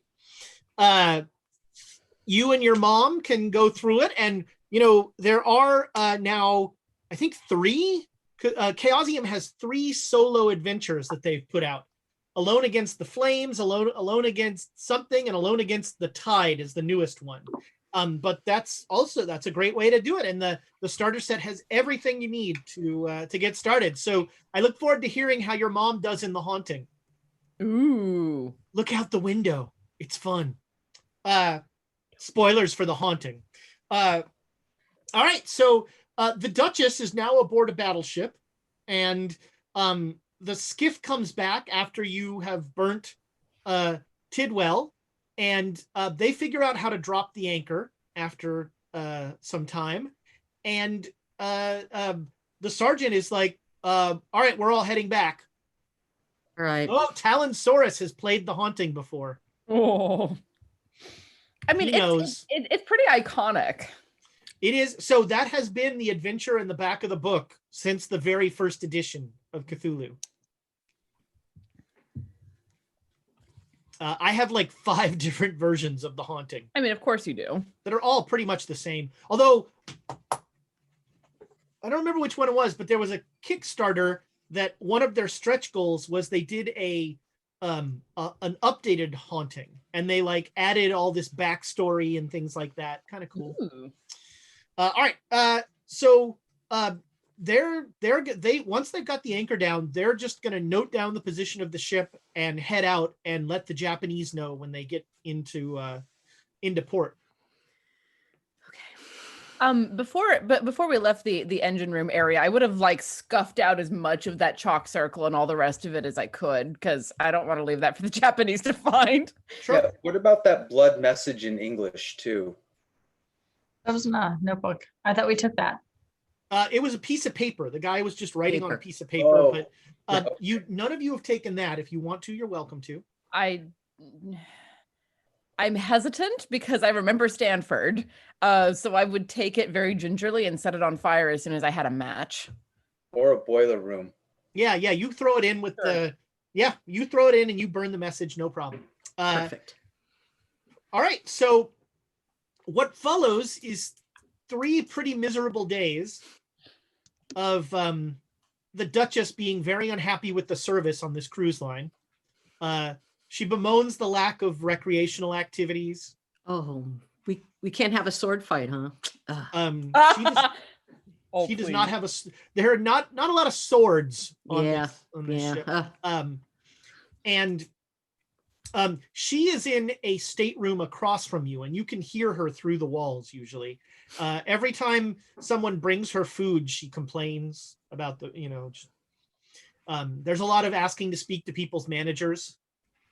And boy, she is like the queen of the Karens. Queen Karen, that's it. And some poor naval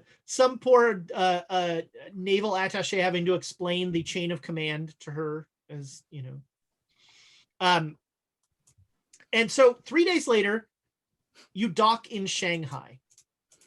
Not in Shanghai. You was like, what? No, you're actually in international waters, and the captain will once again ask you. Captain Dave will ask you to. It's pronounced Dave, actually. Yeah. Yes. But he'll ask you to go along on the skiff to meet with the attaché that you're picking up. All right. And so there are it's about midnight, and there are semaphores going back and forth between shore and this boat. This is clearly a clandestine landing where they don't want people to know that they are doing this. And the skiff comes into a dock pretty hot and slows down like rapidly decelerates. And boarding the ship at this point is Rogers and someone you would now clearly recognize as a Migo, although he doesn't look the same as Johnson. Just the way they walk and talk. Mm-hmm. Yeah, and the weird, like, slightly fuzzy kind of something's moving underneath their skin. Kind of Gotcha. thing. Gotcha. Hello, Rogers. What the hell is going on? Good Fuck if question. we know. Good question. We're trying our darndest to try to figure it out. Well, I've been talking here with Johnson, and it seems like you've made some allies. Hopefully, yeah.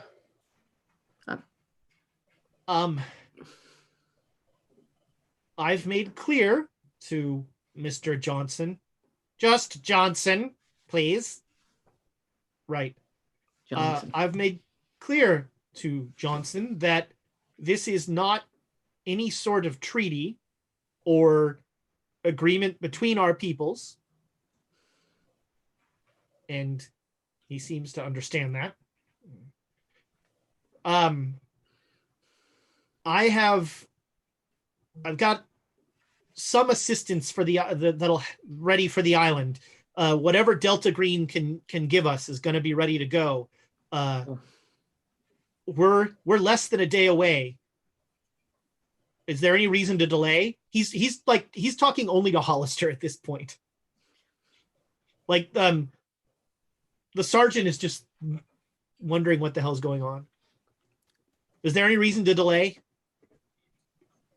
I don't see how we could be any more prepared than we are now, unfortunately.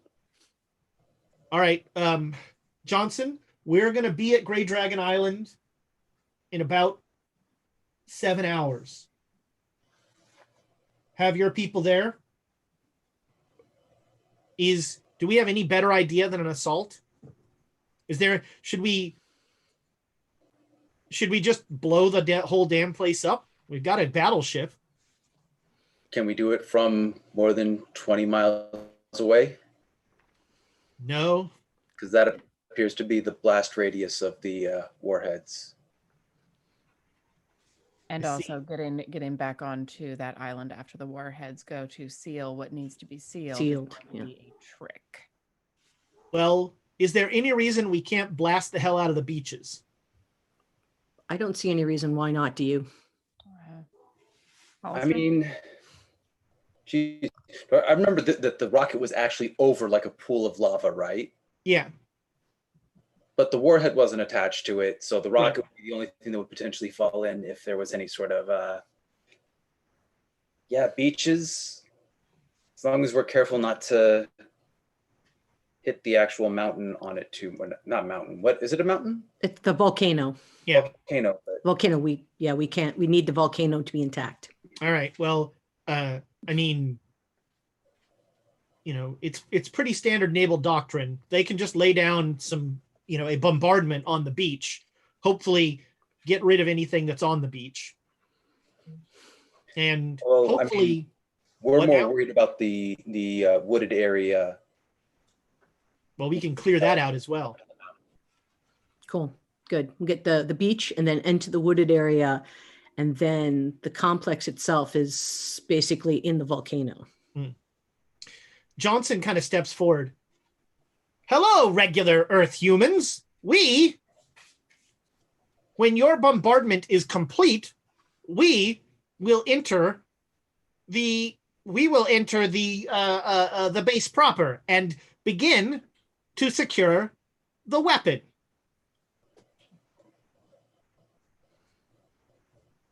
No complaints? I have a concern that I don't know if it has been discussed or addressed. Stanford was not the last. Stanford is dead.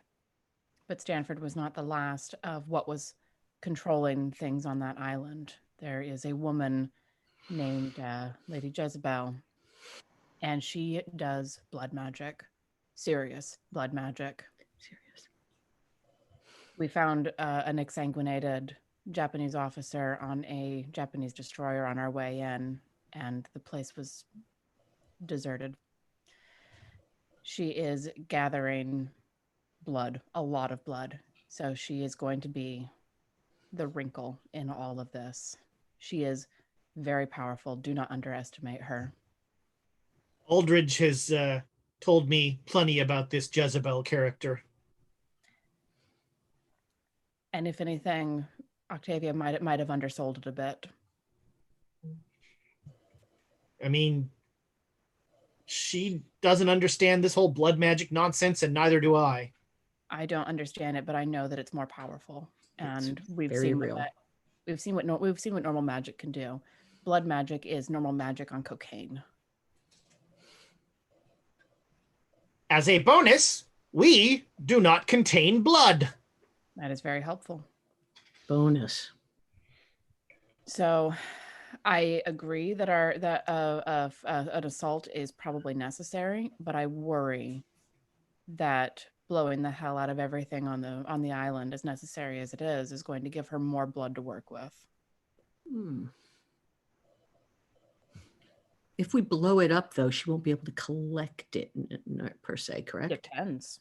That depends. I mean, it seems like she needs some sort of receptacle.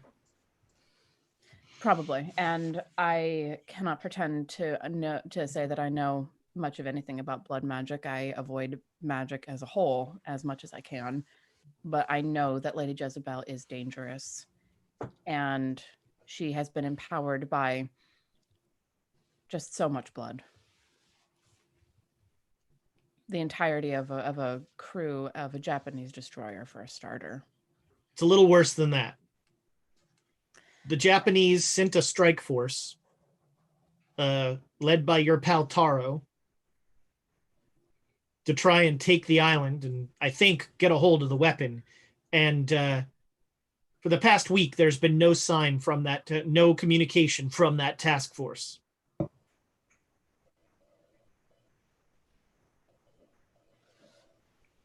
So it's safe to assume that they're dead.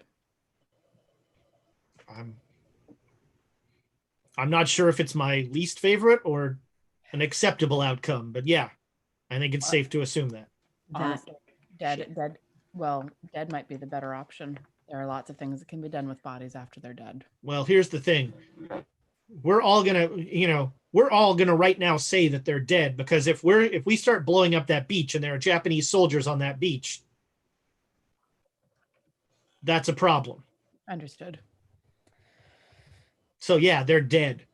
They're dead. Get ready to come up with a reason why there could be zombies on that beach. Because they're dead.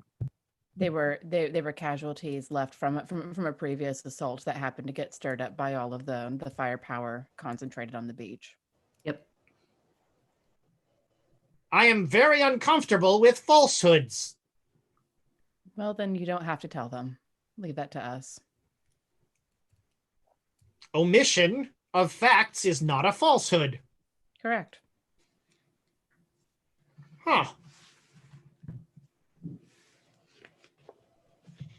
So yeah, you head back to the ship, and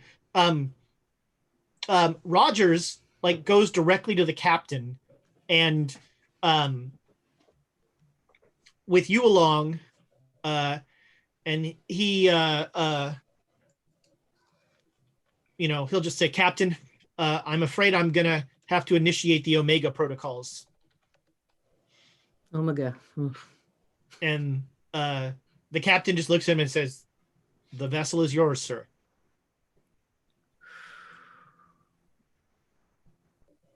All right. I'm looking to you and especially to you, Hollister, to tell me what we should do here. And unless I hear otherwise, we're making best possible speed to Grey Dragon Island, and we're just going to blow the hell out of the beaches. Anything on the shore, we're just going to blow the hell out of. At what point do we release the men? Do we start the assault? Sorry, I missed almost all of that. My connection was completely dropping no worries. out. He's just saying, unless he hears otherwise from you, the battleship is going to sail, and from about a mile away, just start blowing everything on the shore. It's going to do a circuit of the thing, and just blow everything on the beaches away. And he asks the captain how many Marines he has. The captain says they have about 100 soldiers. I mean,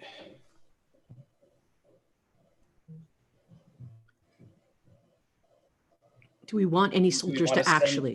do Yeah. we actually, I mean, I'm much more confident with the Migos' ability to go in after we've caused chaos, disable it. Do we really want to send in the soldiers? We are limited in number. How many of you are there? I am able to gather a dozen of my brother cousins. Are you able to get in and get out discreetly with the warheads?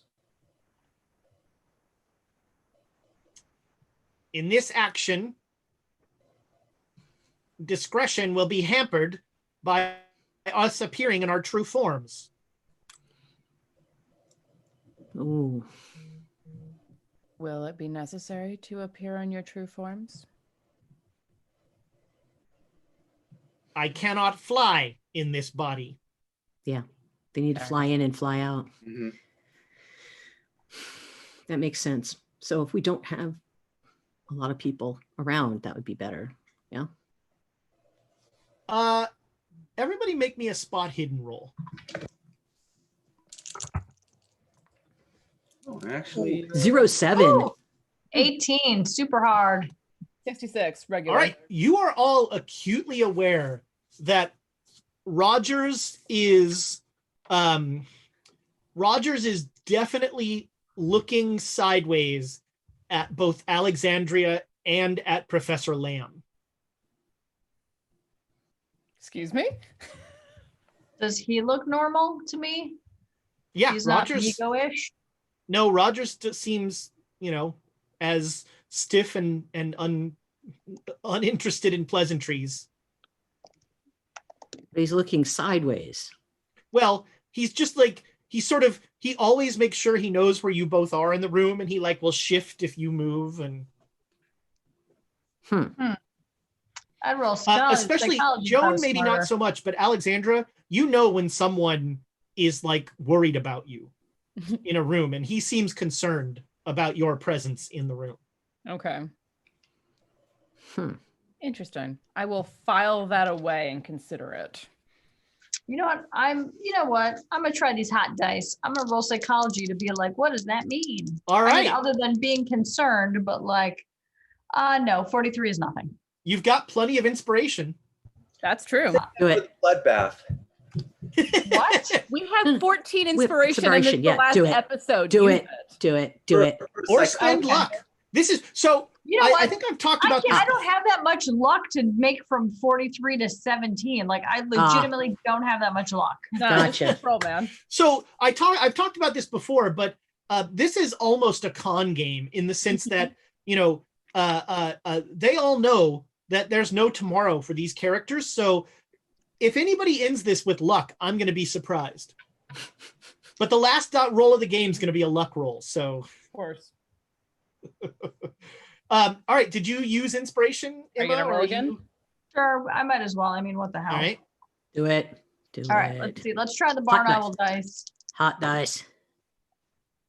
Ooh, close but no. You know what? I will spend the luck to figure out. And so what I would like to determine is what is different, because he's always known that she's an assassin, right? All right. And so I'm trying to figure out. He's always known what I am and who I am. So you got a regular success. Yep, I got. Well, yeah. I mean, I have 17, so it's not like a regular, a hard success is really. So the question is, what is different? What's his trigger? That's what I'm looking for. What's the thing? What is different this time around that he's I'm concerned about her? I'm looking for that nuance. I'm where's my luck? How would you get that? How would you glean that looking at someone? It's a reaction to an action. That's No, I'm fine. I'm fine with this. So there's not a lot you can get from it, but in your head, the dot that you connect is there's now someone that works for him in your party. He's worried about us getting Hollister killed. You don't know. You didn't make the roll, but Emma, that's the dot you connect. That the only thing that has changed is that somebody works for Rogers in the party now. So maybe there were reports. Ports. I'm sorry, what did you say? Because my head went someplace else. What was that? Possibly there's been some reportage to Rogers about the various hijinks of the Great Dane Society. Who knows? Oh, I thought Dr. Hollister and Rogers were having an affair through the mirrors. Welcome. That's for the After Dark episode, viewers. Like that's what happened in my head. I was like, oh, he's concerned about you now. more to the point, there have been a lot of therapy sessions that Hollister and I have had. So now Rogers knows the inner workings of my head. Oh Lord. No, I haven't reported on those. Bullshit. Much more the belligerent. I've reported on the very belligerent things that have happened. Because I've never been belligerent in my life. Come on.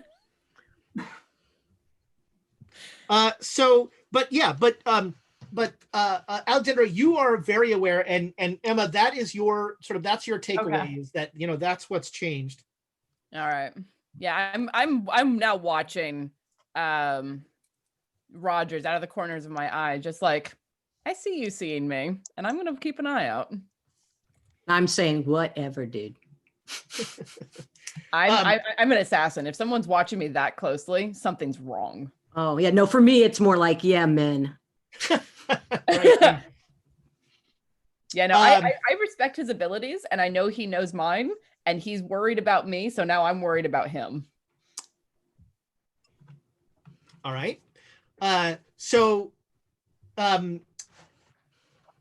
Unless anybody wants to do anything else other than rest up, you're going to make best possible speed for Grey Dragon Island. Off we go. Hollister, Rogers asks you to hang back. Uh-oh. Crap, I was avoiding having to explain things. Doobie doo. I was like, don't be late, as I walk out the door. I love it. That's awesome. Not of course that there's anything wrong with that. Yeah, he'll just look at you and he'll say, fraternization? There is something wrong with that. I make the rules. We've had some breakthroughs in that portal technology. We're gonna have some Delta Green available on the beach. I'm thinking I should stay here on the ship to coordinate through mirror communication. Can I give you the portal? Okay, so I'm going to deploy a portal. And Delta Green operatives will come through that portal. All right. So, but you want me to get into the compound with that portal, not on the beach, right? I think that makes most sense. Yeah. Okay. I know where the bathroom is. He hands you like a tuna can. He's like, open this, you'll get your portal. The timing, the troops are going to be prepared from anytime after we make landfall. They will be ready, but after a couple hours they'll probably start to get antsy, so the sooner we can use them the better. And then I don't know, do you want to like start revealing stuff here, Nick, since it's the last episode? Like what, to him to fill in the... No, I've been using all sorts of credible excuses to not... Yeah, well, that's why you're now alone in a room and he wants to ask you about some stuff. Oh, maybe after the... No, I think... Unless there's something terribly pressing. Yes. Is that Nitocris? No. You're sure? Yes. All right. You weren't sure in your last report. Which I haven't given a report regarding that since, yeah, that would have been in Kenya. No, I was certain at that point. I've never sent you a report where I have not been certain. So she's safe. Yes. And what about the other one? We've had some breakthroughs. She's still incredibly dangerous, but I mean, how far gone to the mythos is she? She recognizes what the risks are now, and she's taking precautions. You know what to do if she goes too far.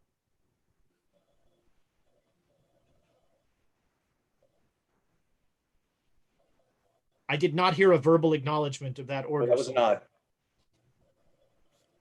No, I know. There's a battle here and there's a war. I'll be pissed if we lose the battle. We're all doomed if we lose the war. No, I'm fully aware of that. All right. The Delta Green operatives have similar orders to you and a lot less knowledge than you. So if they see anything sideways, they may act.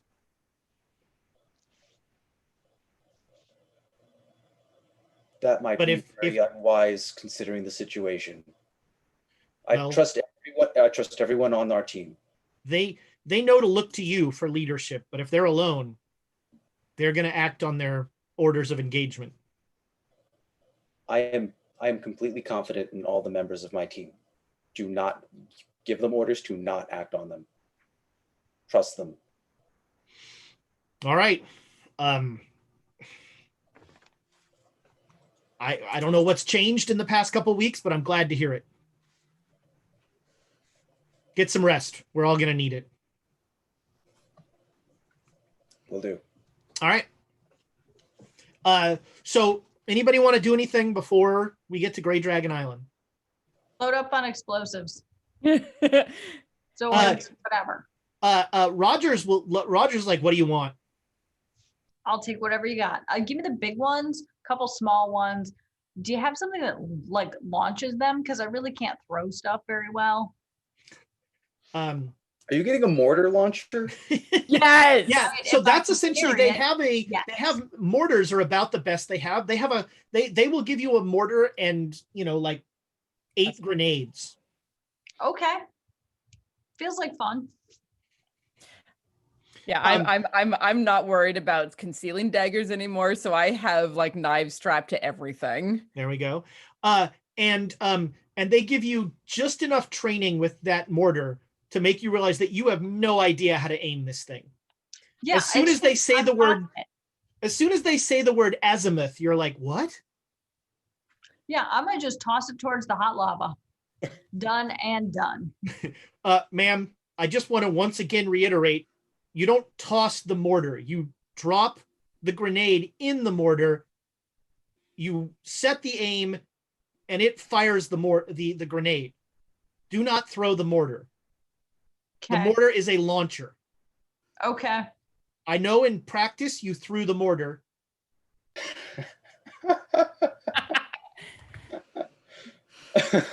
You can throw the grenades.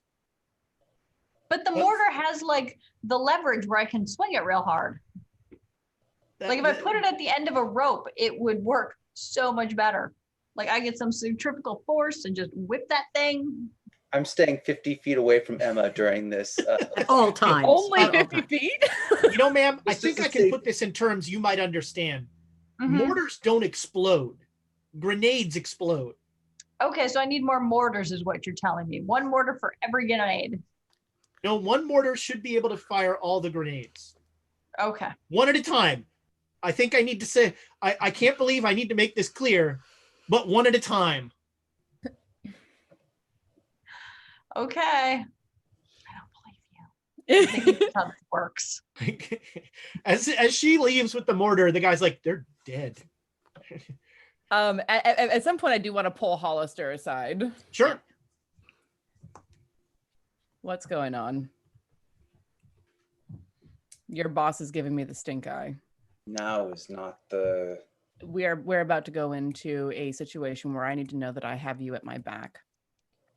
So yes, now is the time. No, we're not going to talk about what happened in Kenya. Is that what the situation is? Is that why he's... Why? Don't worry about it. You don't have to worry about it. That is not something to put my mind at ease, Hollister. When someone tells me not to worry about it, I worry more. In this case, the amount that you are worrying more is less than what you would if you knew. And that's including telling you what I just told you. That would be the most confusing episode title ever. But it would be kind of awesome. Am I going to get shot in the back? No. You're confident. I've made it as clear as I could to him to avoid that at all costs. Kenya. He's worried about Nitocris.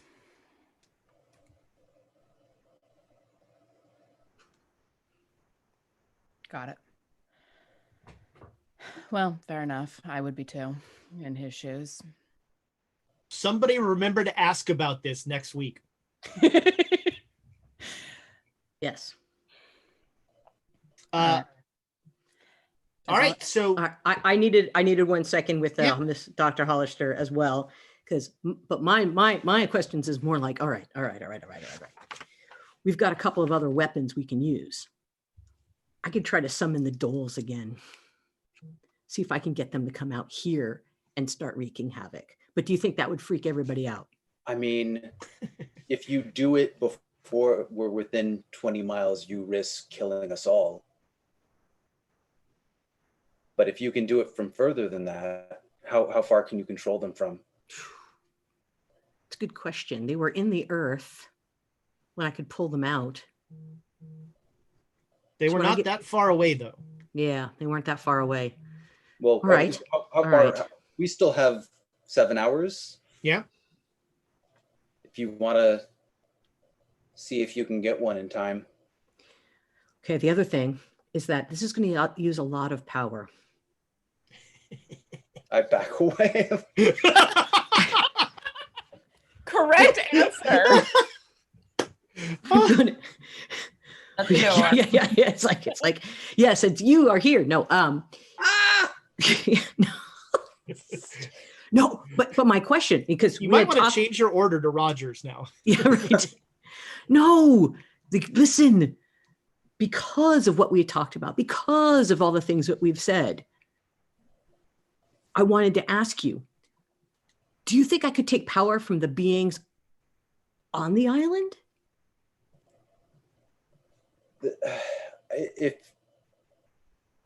If you went in ahead of all of us, but I mean, Yeah.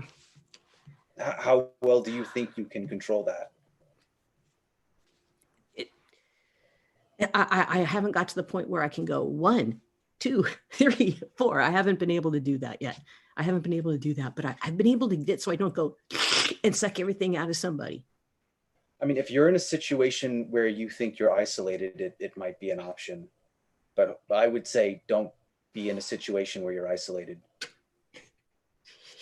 Yeah. All right. I'm trying to think of what other tools that I have that I could use for this. We did talk about the time stop, but that's going to need power. I mean, when the time comes, it might be worth it. All right. You're just going to have to make that judgment call. Well, I'm glad we've talked about things and you've given me some more perspective on some of it. So I appreciate it. Of course. All right. All right. I'm done. All right, we're done with all the emotional, mushy gushy stuff. What emotion? Well, it's no emotion stuff. It's all tools, right? It's things we use. I just want things to blow up. That's all. You and Amy are closer than I ever thought. Mm-hmm. All right. So about 1 hour before the island, the ship goes on high alert. And Johnson, who has been sort of waiting with you on the deck, says, please excuse me. This will probably be most unpleasant if I do it around you. And he starts to walk towards the back of the boat. Yeah, go do your thing, man. I'm watching.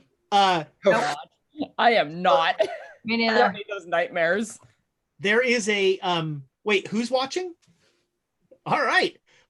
There is a horrible sound like you know the sound when you like have a frayed sheet and you just rip it?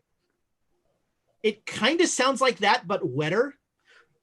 And as you're watching, Joan, Yeah. It almost looks like Johnson like just rips open the back of his head and bugs start to come out, like thousands and thousands of little bugs, and the skin starts to like float down, and the bugs form a shape. Let's see, I'm gonna make a luck roll for the ship. Nope, nobody's there. And the bugs form into this huge single bug. Somehow what was very clearly thousands, maybe millions of tiny little bugs form into one organism, and they create it kind of looks like a stylized hornet, where it's got like a kind of a curve to it, and there's like a clear thorax. Weirdly, there's one wing. There's only one wing, and it's kind of a bat wing. And this thing looks back at you, and it has 6 eyes. And the eyes look at you, and one of them winks at you, and then it shoots off. Make me a sand roll. Yeah. Yeah. Totally. But Coolio Johnson. There we are. Totally, but also worth it. Oh yeah. Good thing I got that extra sanity. It's 52. Good old Hollister. Good for something. You made it? Yes, by 1. All right, you lose 2 sanity. Okay, I'm back down. From that awful view. And you don't want to think about the small pile of Johnson that remains on the back of the deck. Yeah, no, I don't want to do that. But that was epic. And he winked at me. This is your chance to have a fireproof Johnson suit. What? Go back up. I'm Johnson now. You know, wearing someone else's skin never goes wrong. Never, ever. Ever. We've seen that movie. Which one? So the ship goes on high alert, and about 30 minutes later, an amazing noise as the big guns start to rotate, and it almost sounds like this grinding this grinding sort of like as the guns come around. And are you going to stay on the deck for this? We get earmuffs for this, right? I'm not on the deck. No way. No, why would we? No, I'm assuming that there's earmuffs and that there's a safe place for this. I value my hearing. I want to. Yeah, they give you very good ear protection, and you're welcome on the bridge. There's on the bridge, there's a number of guys with binoculars. It's dark, and they are reporting that there is there are no visible lights on the island. Are we? Have we put people on alert for deep ones coming up and trying to attack the ship? Yes, yeah, there are Marines on the deck of the ship. Is there a spare set of binoculars? I'm watching for Lady Jezebel, because most they're trying to keep trained people. The binoculars are being used by all the trained spotters. Mm-hmm. We have pairs of. Didn't we get some binoculars? You don't have Navy. You don't have like these are good binoculars. These are like see miles away binoculars. Yeah, sure. Yeah, if I spot a set of binoculars not being used by someone, I'll snatch them, but otherwise I'll leave them alone. All right. At exactly 1 a.m, their time, a crewman looks at Rogers, and Rogers just looks at him and says, "Light it up." and the most god-awful noise you've ever heard before, even through ear protection, as these massive 13-inch cannons just start an unending salvo. Kablam, kablam, kablam. And every time they fire, the ship shudders. It essentially, the ship is doing a slow circle around the island. And about 6 seconds after every kablam, there is a blossom of flame on the shore. And it just is, it is clinical, as there's just this kablam, kablam, just this line of explosions going up and down. These men are very good at their job. And the bombardment, they do 2 laps around the island of just constant bombardment, at a massive cost to the American taxpayer.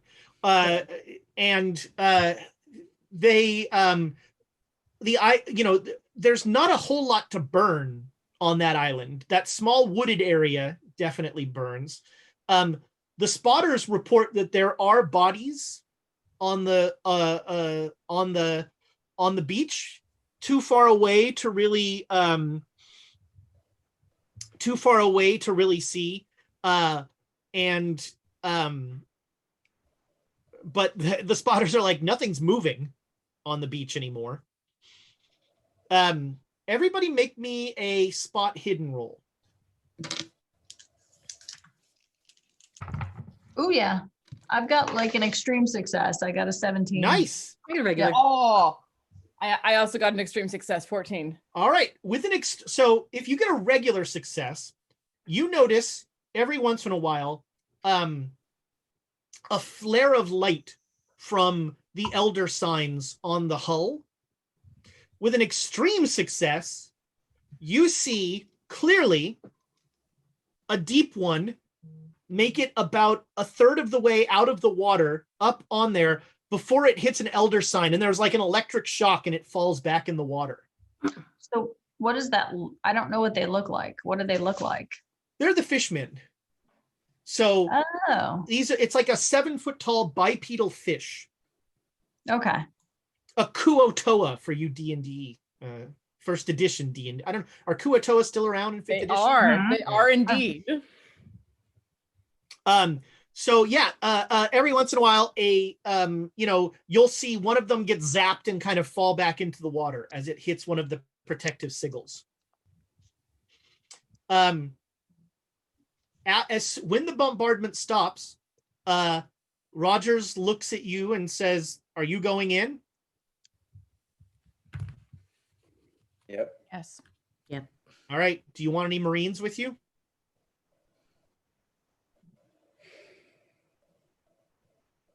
They don't know what's on that island, do they? I would say just send them well after us, like half an hour after us. Our plan is actually to circle the island and bombard the other beach as a distraction. Sweet. The Marines may well be more of a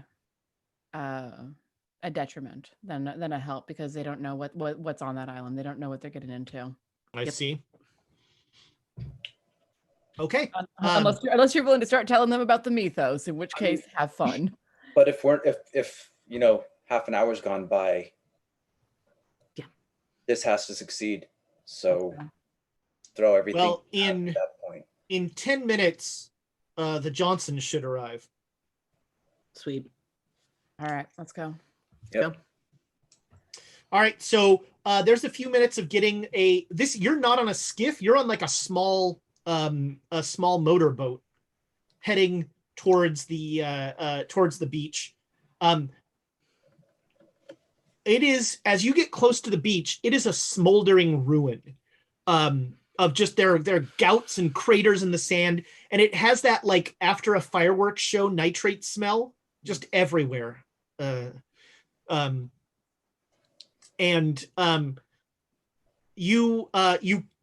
come up on the are you just gonna like pull the boat up on the beach? What are you gonna leave it in the water? we need to get back. So let's make sure we dock this. I'm not worried about getting back right now. Yeah. Let's go. I mean, I'm gonna go ahead. Here's the thing: we're probably going to run it ashore just to get onto the beach quickly. Yeah. Yeah. We're not slowing down. It's like full speed Well, ahead. we'll slow down because we don't want to get flung off of it, but we're going to be we're going for a good time as opposed to okay, park the boat carefully now, come in slowly, get halfway through the water. We're like, no, we're going to get right up on it and go. Yeah. All right. And getting it back off the beach is going to be interesting, but that's not our problem right now. You are about, I don't know, you're about 50 feet from shore. And all of a sudden, on both sides, huge hooks come out of the water. Damn it. And like hook on to the side of the boat. And they're trying, they start to pull the boat like down on one side. We gotta go. Yeah, I can start shooting into the water in the direction. Does anyone have a knife?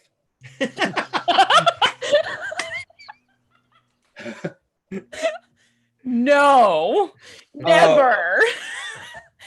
What do you need? Because if someone could, because I'm assuming these are on these, they're either hook spears, in which case they're very easy to shoot these things, or these things are on ropes and we're getting pulled in. If they're on ropes, they're clearly hook spears.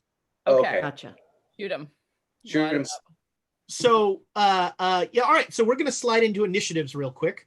We got ourselves guns to go onto the beach. I still have the handgun that I have from Donald. Yep. Yeah, they will arm you however you feel. Cool. This would be a perfect time to drop a grenade in the water. Ooh, I don't know. Don't listen to the. He lied. Listen to the DM. Listen to the DM. All right. Man, it's been so long since I've done initiative. I've forgotten the initiatives. 90s, 80s, 70s is Alexandra. 75.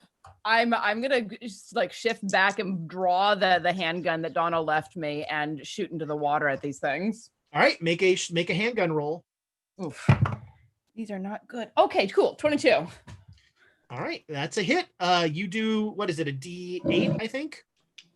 Fuck, I don't know. It's a 1d10. All right, a D10, sure. They are in water, so I'll give them a dodge. All right, roll your damage. 2. Oh, wait, I'm gonna use inspiration. Oh. Okay, fine. Oh, I just Emma'd. Wow. Wow, you got a critical fail? Wow, I rolled a night. Yeah, wow. All right. Damn. Sweet. That is my first time on the Emma board. Congratulations. Congratulations. Emma board on the last episode. day. Yeah. So this, like, one of the fish guys just looks up at you stupidly, and like you go to shoot him, and he like just keeps looking at you, and you just blow his head off. Cool. Yeah. All right, that was 70s, 60s on a 60. I'm 65. 65. Yeah. Everybody make me a size roll. What? Did. Yay. All right, that's a hard success, so we need 2 successes. Oh, yeah. I got a success. I got a 9er. Right. So they are trying to like yank the boat under, and so you manage to like counterbalance, but the whole thing goes like this. Yeah. Okay. You have a feeling the next time that happens, there will start being dex rolls. That was so 65, Joan. I am going to try to shoot. Now, I also make a handgun. I'm going to have a handgun roll. It's not going to work. Do you have the base? Aren't you better with rifles? I remember you being very good with a rifle. I'm better with a rifle, but I'm not not. left rifles. Take one. Yeah, and the good Navy with will give you use a rifle. Okay, I'll use the rifle. There are rifles. Take one. Oh, and I can use it to bash too. Cool. All right, I got it. They're like crowbars that shoot things. Exactly. Exactly. All right. I am going to nominate that as a quote to put in there. That's a good one. Okay. They're like crowbars that shoot things. I don't write my quotes are not eligible. Ezra, you have to. It's great. Can luck be used on that kind of a roll? Yeah, you can spend luck. Sweet. I need to spend 3 luck to All get right. to spend that 3 luck, and now you hit, right? Yes. All right, so 2d6 is your damage. He's going to make a dodge roll. I'm going to spend another inspiration. Okay, Man, this is kind of addictive And once you up. start doing it. And So 3 and 3, I got 6. God, that's an Amy. Woo! Amy, you're infectious. Yep, it's not great, but This is the best not time. horrible. This is the All right, best time. you roll your damage, 2d6. I got 6 altogether. 6, all right. Yeah, he takes damage for sure. That was Yeah. 60s, 50s, 40s. Emma's. Can I stab somebody with my sword? Of course you can. Got it. What? Not it. And now I the mean, big a reveal. fish person, not like somebody. So that flew out of my hand. I don't know. I mean, should I try and do it again? I think you're not my drunk fighting? enough. That's the problem. Yeah, where's my fighting sword fighting? I'm like, I can't even find my damn stats. What are you looking for? Your damage or for your? No, drunken sword fighting is like a 38, and I rolled a 48. Boom. All right, that's not Oh. good. You got inspiration. That's true. Do it. Let me try one. Do it. Oh, nope, never mind. Oh, you thought it was 100. Do that to me. I just Wow. saw a 90 and then what looked like a 7 until I went like this and it's a 1. I was like, oh boy. Okay, never mind. You really took us. Then it would have been. You would have had to have stabbed Nick as he goes, "Not it." Oh, Ah, why I fall off the boat, and that's last Oh. mercy of Hollister. curse your sudden but inevitable betrayal. I Um, almost wore that shirt today too. nice. Yeah. So, yeah, you did not. You did not cover yourself in glory, but you did cover yourself in water as a big splash That's comes fine. shooting up from the. All right, Hollister, close us out. Yeah. Am I close range? Oh yes. All right. So that will cancel out the disadvantage of unloading on it. Oh yeah. Just bam, bam, bam, bam. Okay. So there's a hard success. There's a not success, and then there's a not success. All right. Well, the hard success hits. He does not dodge that. I'm going to spend an And it's- inspiration. Okay. You're just running bye. through that stuff, man. It's addictive, isn't it? Yeah. That's another Amy. God dog it. I haven't been on any of these boards, and all of a sudden I'm like, I'm now 4th in Amy's just by that. God. Oh. So is that max damage? Yep. A hard success is max damage. 10 damage. All right. He did not love that. There is definitely blood in the water. Did I roll inspiration on one of my shots? Sure. Yeah. How do you sure. roll inspiration? You can roll it. He You wants can have inspiration. You can have Okay, inspiration thank you. on both of the ones that missed if you want. Well, let's just do one Okay. and see how that goes. All right. 'Cause there's always a chance I will get a critical success. What? Nice. Uh, And Double. that is double. that is double Double dice. damage. Double. So roll twice the dice. okay.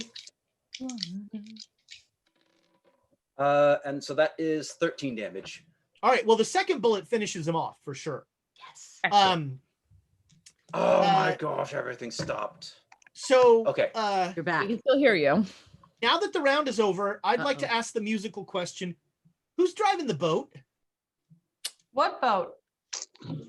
We're a That little- boat. We're a The little more captain, concerned duh. about keeping it from being dragged underwater at the moment. All right, so the boat is just like zooming for like essentially like everyone took their hands off of everything to go and kill these things. And now we're gonna I'll grab back onto the because I've done the piloting stuff before, so I'll grab back onto that. Okay. So you won't just start going in a circle then. Correct. So you're still aiming for the beach. I'm aiming for the make beach. me- Whatever happens, you guys. Make me a pilot roll. Uh-oh. And we lost Nick. There's He'll- Nick. He will be back shortly. Is he back? hopefully. Not Oh, yet. actually, I don't. I thought I had piloting, but I don't. Well, that's exciting.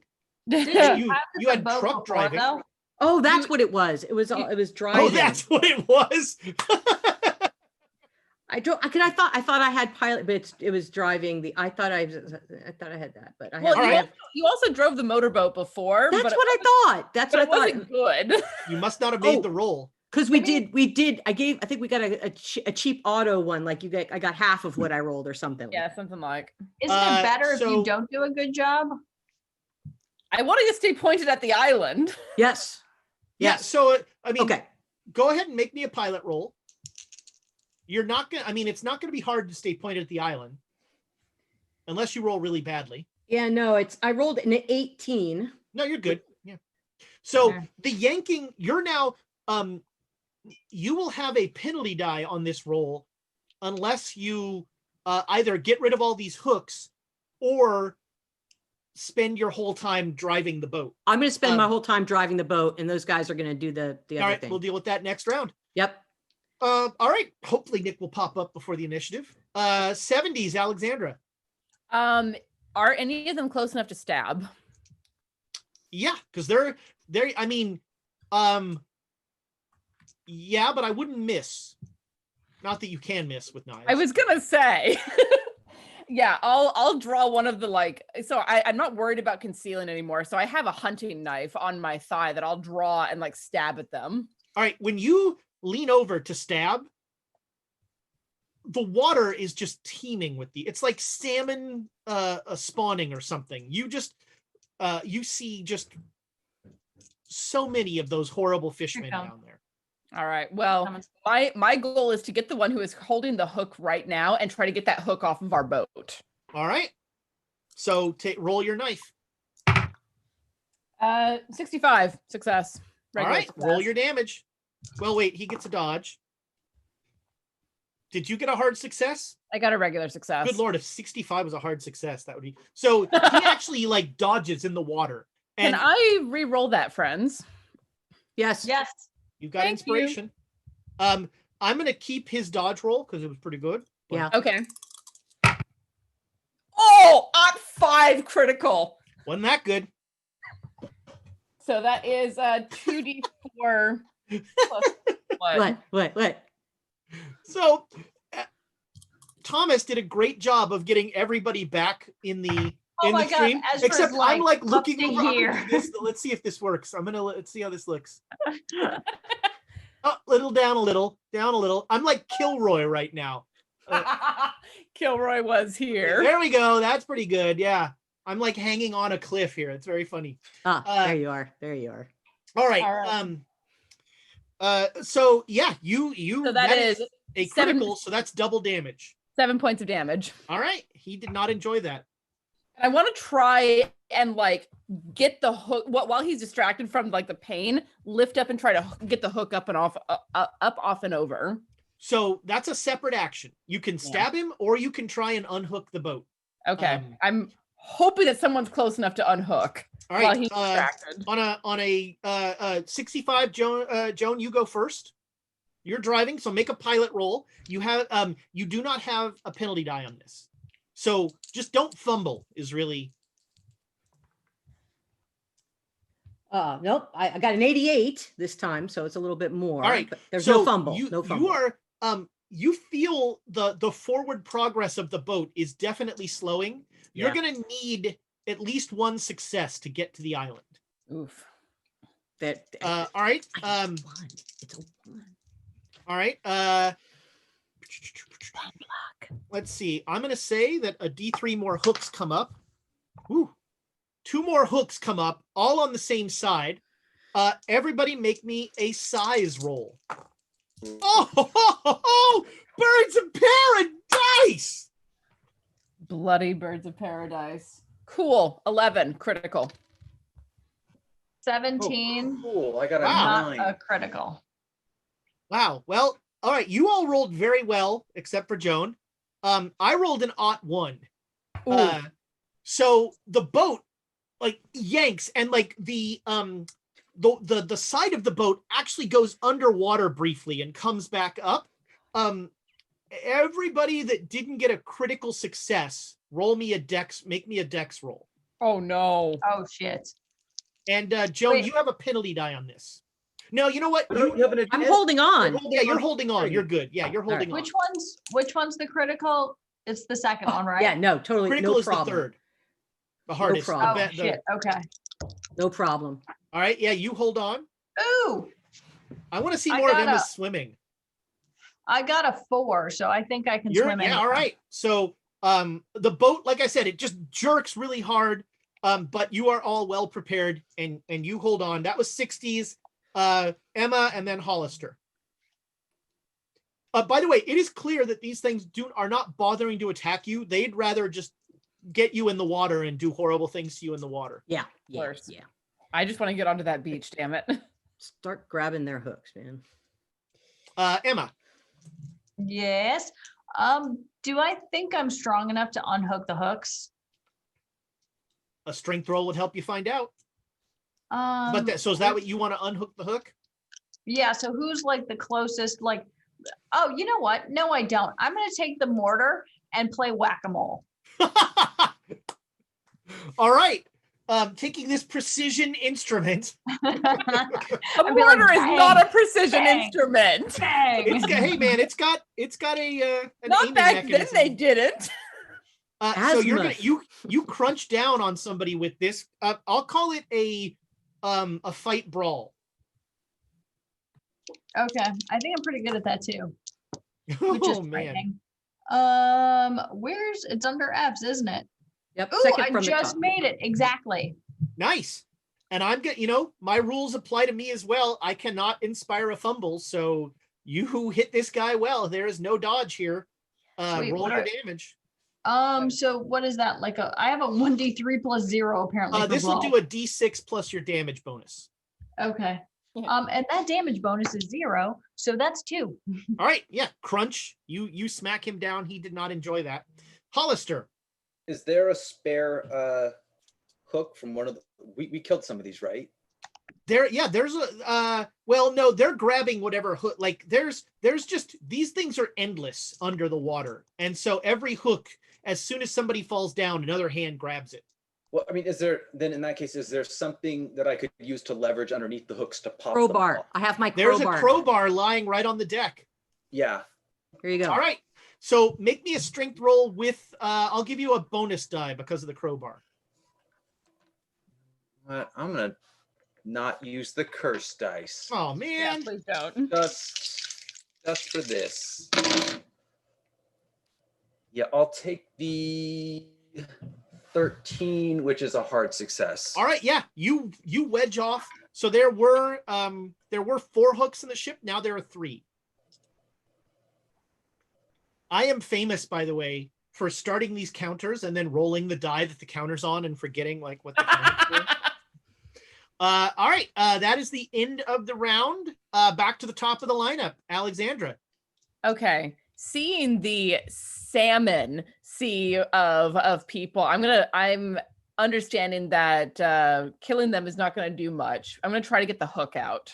Okay. The grenade actually is starting to sound like not bad. Me too. I don't have grenades. I wasn't talking to you. I am an assassin. I am a precise weapon. Grenades are not. I wasn't talking to you. I have some bad news, precise weapon. Make me a strength roll. Yeah, I know.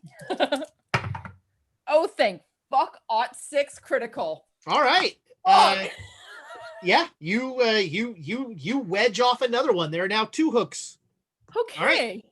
All right. That was 70s, 60s. Joan, you're driving. Make a pilot roll.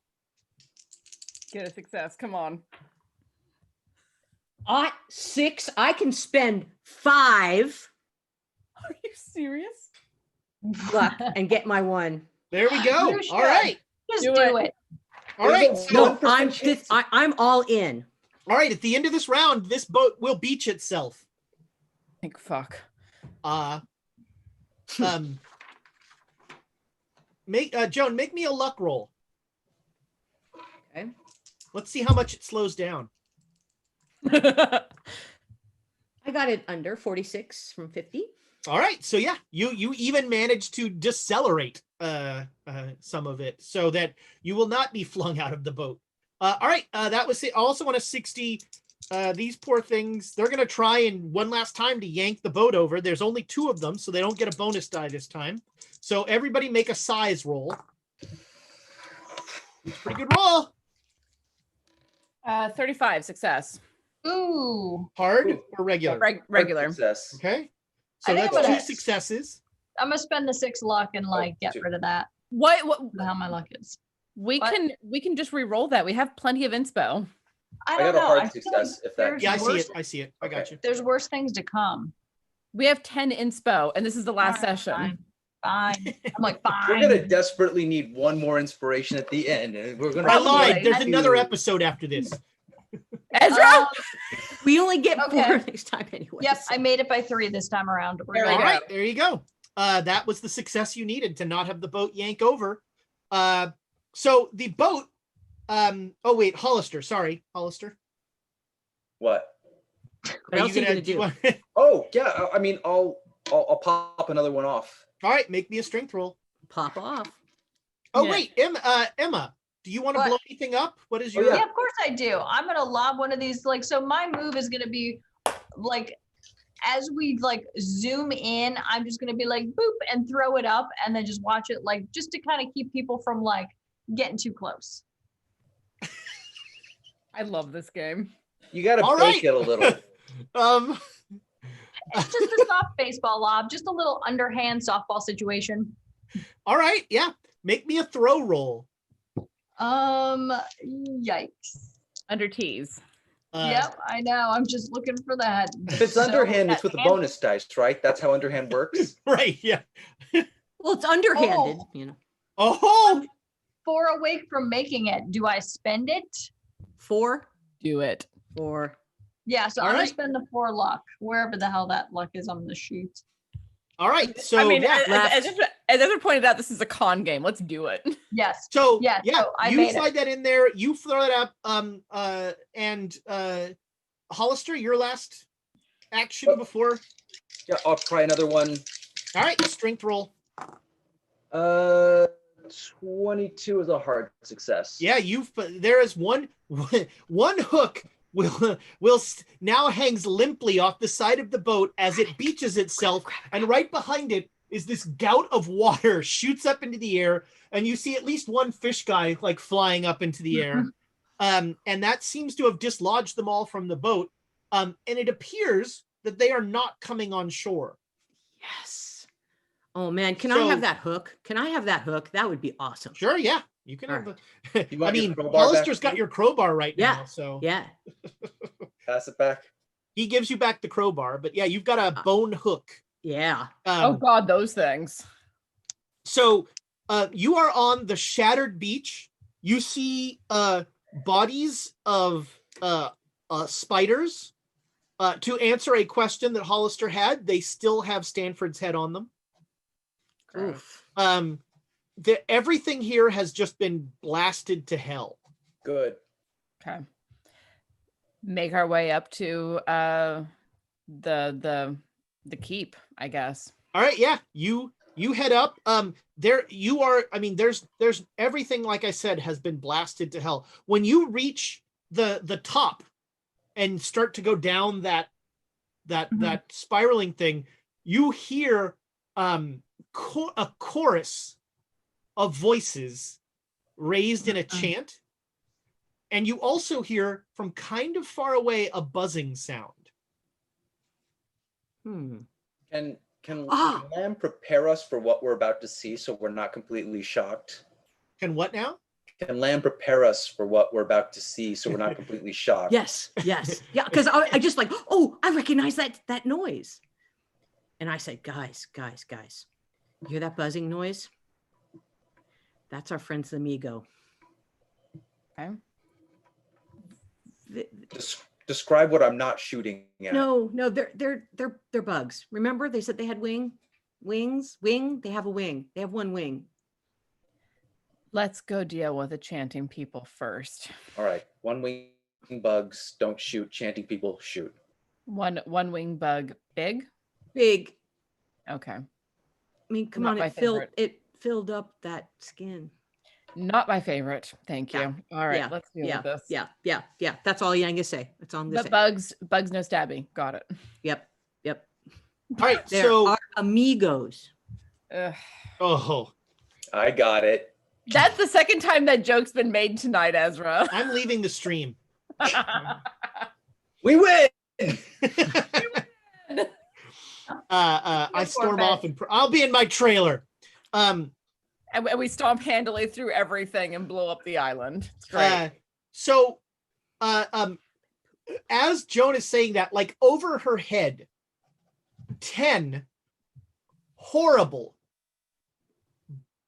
black, inky, gross, weirdly kind of wet bugs fly over the edge and immediately start heading down for the middle. The chanting does not stop.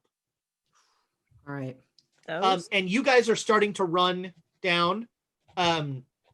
Everyone, you can see everyone is down in the bowel, down around the weapon. And the weapon has been recessed into the floor. You can just see it sticking up. And you see hundreds of people, they seem like people, just keep walking forward, and Lady Jezebel stabs them, and the blood goes into the weapon. And she is leading the chanting, but all of these people that you now see are Japanese soldiers are bleeding into the weapon. And so she looks up, and the Mi-Go distract her from seeing you. And she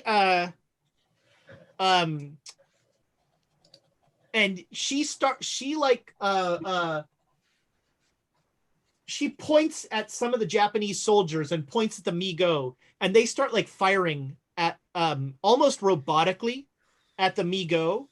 And the Mi-Go are like taking evasive action, trying to avoid them, but it's definitely slowed their advance as you keep running down, and she keeps slicing people.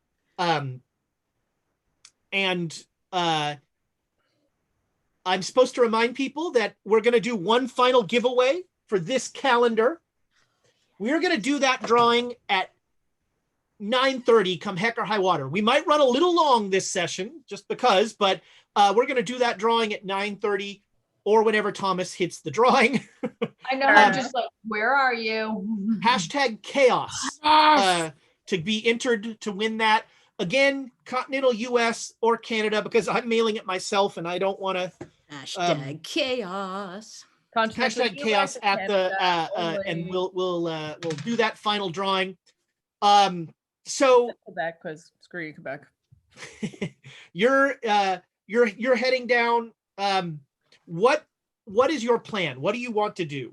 I am focused on Lady Jezebel, and I am moving toward her come hell or high water.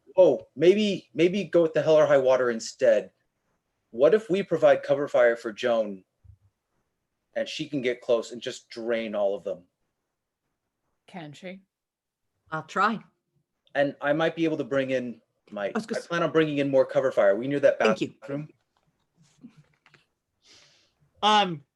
You will be soon. You can. I mean, you could just do it anywhere. You don't have to do it in. I know, but it's cooler if they come out of the bathroom and she's all like, right. They were in my bathroom the whole time.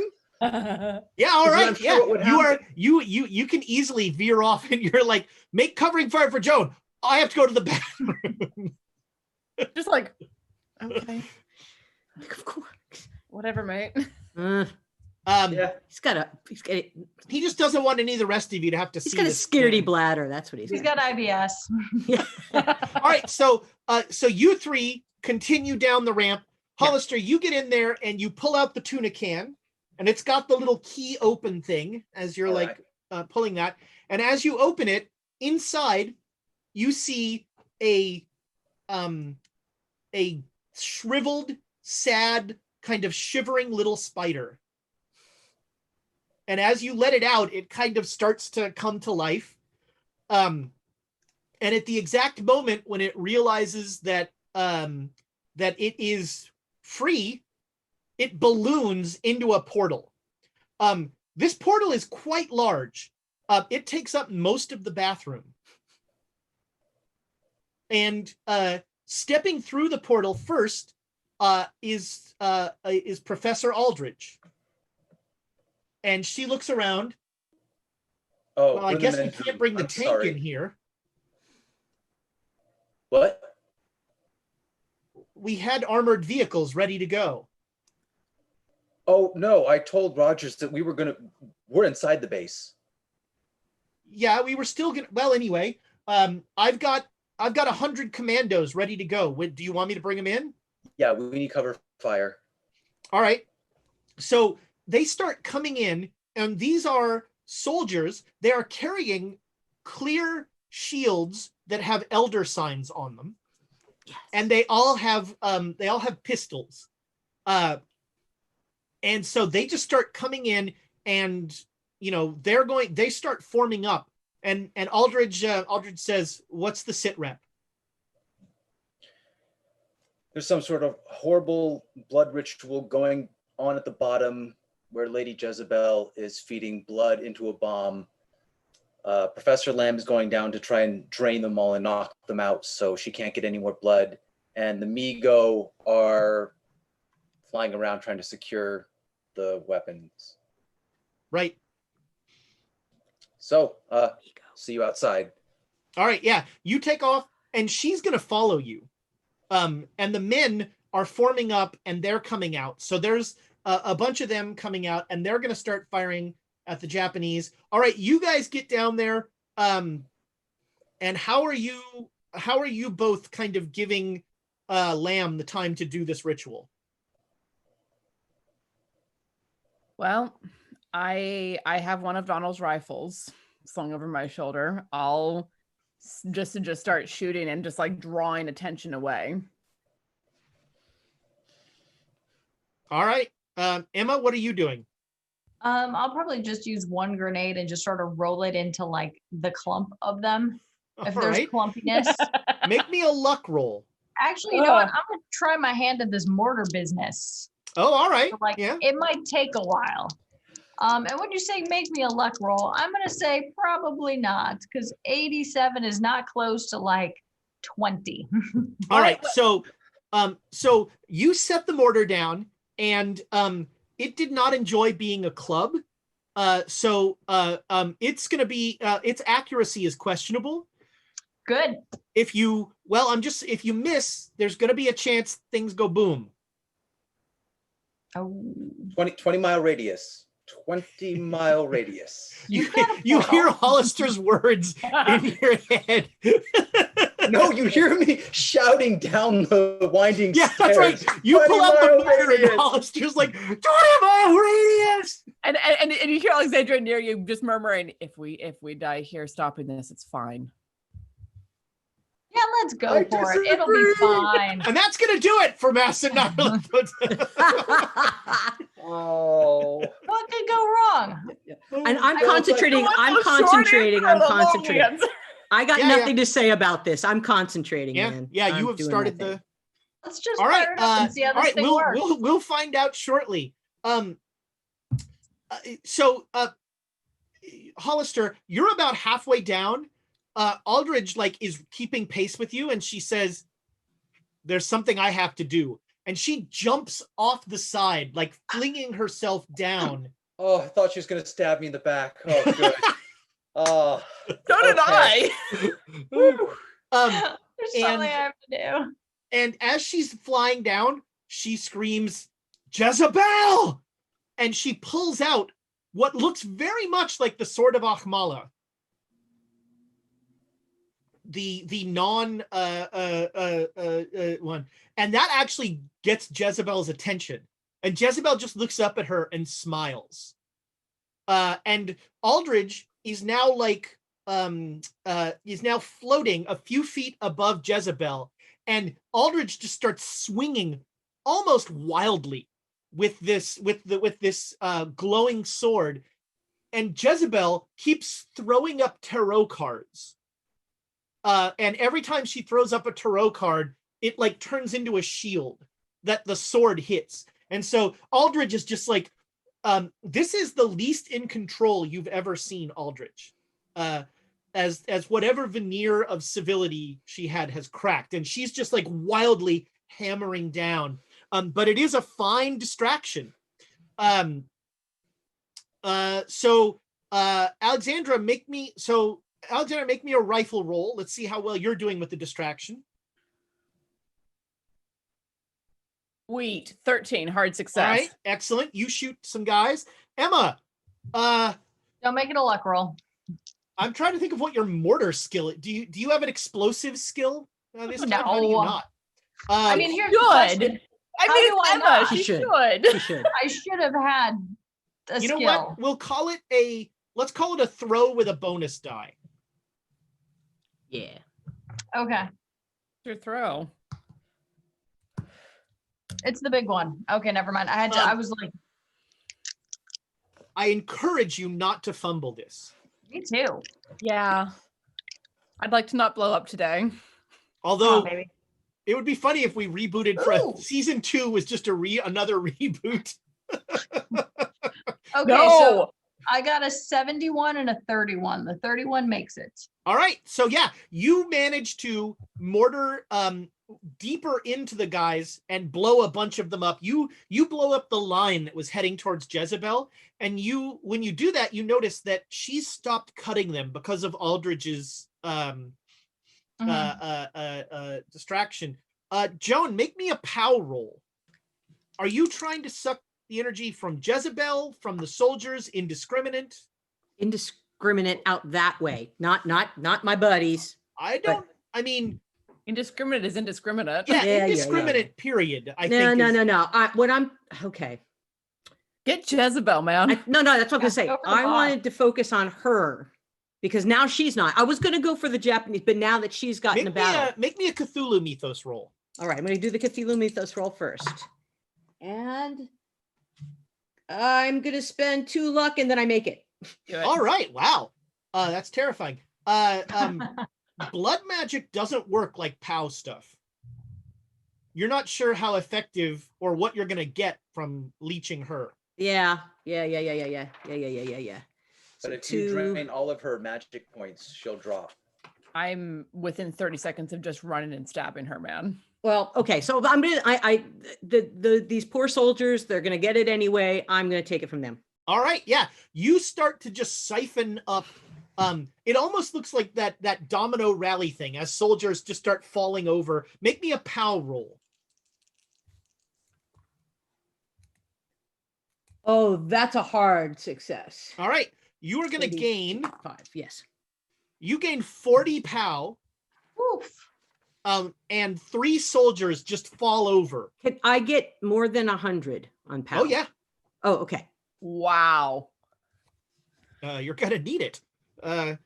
She's gonna. All right. Oh, there's a spell that you should use on Lady Jezebel. Time slow. All right. That was. Now that I have power. Let's see, Aldridge. All right. So Aldridge and Jezebel continue their fight, and Jezebel draws a tarot card, looks at it, smirks at Aldridge, and says, "You know what the tower means, don't you?" And throws it at her. And the tower, I should have gone with the squirrel joke, Nick. sorry. Bastard. And the tower wraps around Aldridge, pulls her down, and her body impales on the point of the weapon, and her blood starts to seep into the weapon.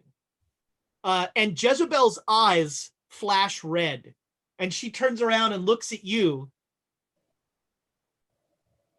You're too late. And everything starts to rumble. Aldridge was all the power I needed. Damn. All right, let's see. I'm going to go around the table. What, Hollister, what are you doing? Emma, can you get to the sword? Yeah, her sword like skitters down. Yes, absolutely. All right, Of yeah, course. Emma, this round you're running for the sword. I want that Hollister, sword. what are you doing? I mean, cover fire, I guess, trying to shoot any soldiers that might be near the sword so she can get a path to it. All right, yeah, you blow them away. All right, Alexandra, what are you doing? Can I get a path to Jezebel? Make me a luck roll.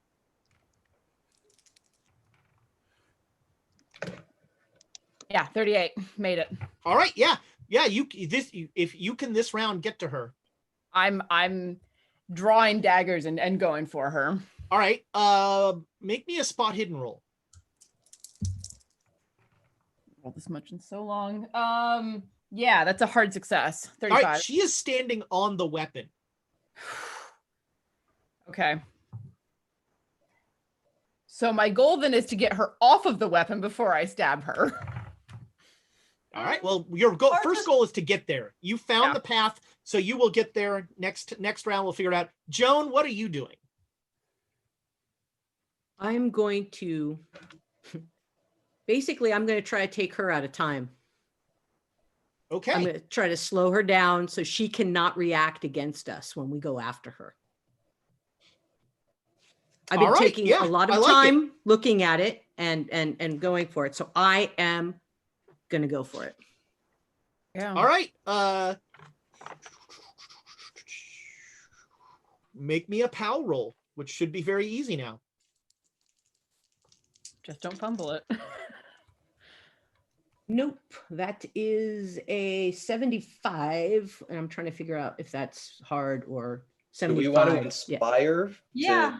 Sure. Yes, let's inspire that. Why would I want to inspire that? So to get a hard success or better. Yeah. Okay, 75, 102. I need half would be 50. So I need 50 or lower. You have a 50-50 chance of getting a hard Pretty success. much. All right, guys. And then just burn the rest of your luck on this. Just all of it. I did not make it. I actually got a little bit higher. Okay. 79 this time. All right, that's an Amy. Amy. A fumble. No, it wasn't a fumble, but it wasn't Amy. All right. So I did make it. It wasn't a hard success. Yeah. So you reach this thing out to Jezebel. Yes. And she's focused on Alexandra, who's coming towards her, but all of a sudden she looks at you and she draws a card and she looks at you and she says, in this case, death does mean death. And she whips the card at you. Okay. You should make a dodge roll. You should make the dodge roll of all dodge rolls because spoiler alert. Oh. It's a paradise. Andrea, you have betrayed us again.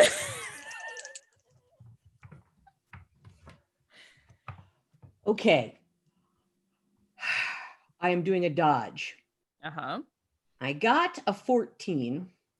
Ooh, my hard success is 11. So I could Spend do 3 luck, and that would give me that'll give you a critical success. I think you need critical. critical. You're going to need a critical success. Yep. Spend the 3 to get the critical. Yes. Wait, hold on. So you only need, that gets you to the, wait, your dodge is that high? Wow. My dodge is half of my dex. So my dodge is 57. Sure. Yeah. So 11 is my great. Thing, so yeah, 3. This card comes winging at you, and as it flies, it takes the head off of a couple soldiers as it's coming towards you, and you just at the last second dodge out of the actually your time spell goes off, but it hits the card, and the card starts to rotate. You just see it rotating slowly, and you just watch it go by. Yes. All right, that time spell. Roll me a d10. No, that one went out of the box. Just a second. 4. All right, that costs you 4 magic points. Okay. Oh, but you know what? You gained with your POW. You gained 2 magic points. Oh, okay. That's what I needed to know. So you'll drop 2 essentially. Okay. All right. Really thought I had somebody with that 07. All right. That was once around for everybody. Okay, everybody make me luck rolls. Oh boy. I have rolled a number of successes I'm looking for. Here we go. Nope. Cool. 14 is a hard success. All right. The weapon does not launch. You're welcome. You only needed 2 successes. Oh God. All right. Well, I would have made it too.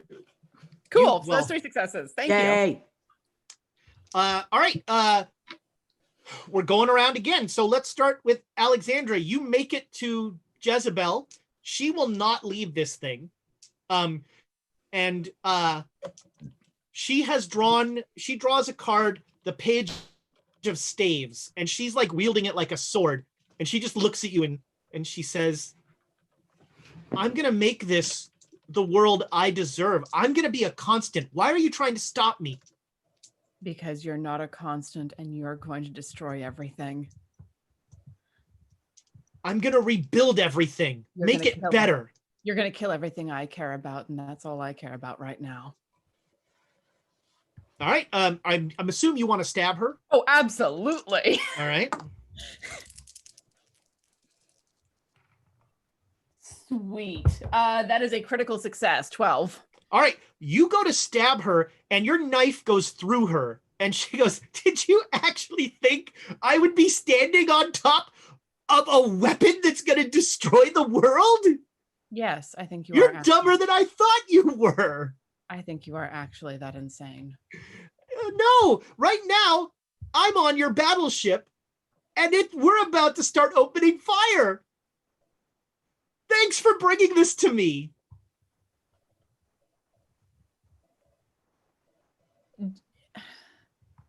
I know blood, and that's a sentence. Has she actually been slicing throats of the Japanese sailors, of the Japanese people in front of me? Yes. How? We'll find out. Emma, what are you doing? You saw Alexandra get up there, try to stab her. Her blade went through. There's all kinds. There's kind of rumbling. The whole volcano is shaking as like steam is coming up where the weapon is.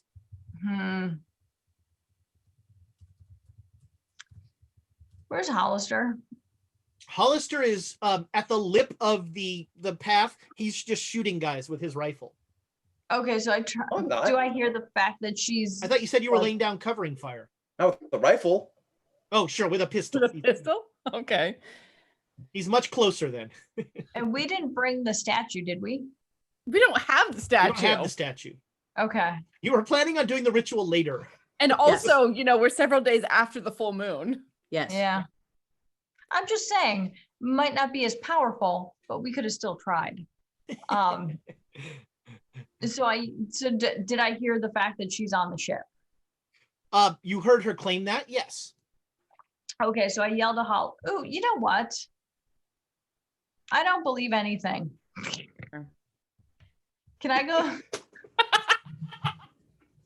Coming from the Catholic person, that's hilarious. Yeah, use the sword. Just use it. Exactly. I'm just going to verify. I'll be like, you know what? Let's let science work this out. And I try and stab her with the sword. Let science work this out. Here's the magic sword. I can't believe some of the dumb stuff I say. It's my science. Magic sword. Like, I love science, it. I love it. Any very advanced science looks like magic. Oh. All right, yeah. Amigo would disagree with you. Make me this is the epitome of drunken sword fighting. Yeah, Yes. pretty much. Dumb sword fighting. Right, here we go. Do it. Oh, I'm going to be so out of luck pretty soon. Can I spend 4 to make it hit? I'm going to spend 4 to make it hit. Do it. Yes. Do it. All right. Your blade finds her. You slice into her. I thought so. And she's like, I almost had you. And roll your damage. I don't know what drunken sword fighting damage The Sword of is, Akmala does a D8 plus your damage bonus. which is still nothing. And again, it's a 2. All right, you sliced her and she did not care for that. And you notice when her blood hits the weapon, there's like a Ooh, nice. fajitas. Nice. All right. Hollister, what are you doing? Yeah, I'm shouting for the Migos to come down and disarm this. All right. So your troops have just started like marching with this phalanx of shields, and they're now just like they've come down and they're wading into the Japanese, just like blam, essentially executing them. Okay. And yeah, you yell at the Migo. Alexandra, what are you doing? Knowing that Jezebel is there, I'm gonna take another swipe at her. You don't look at me like that. I yes, it's way down in the rock. Okay. Make me a knife roll. Okay.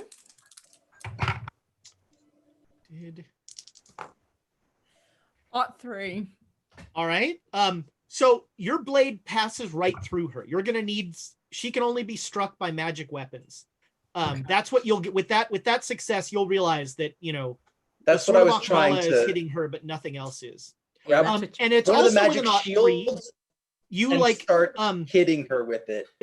Also with an Ought 3, you notice Aldridge's sword lying right by the weapon. Okay. On my next turn, I'm going to go for it. Yeah, you can scoop it up and pick it up right now.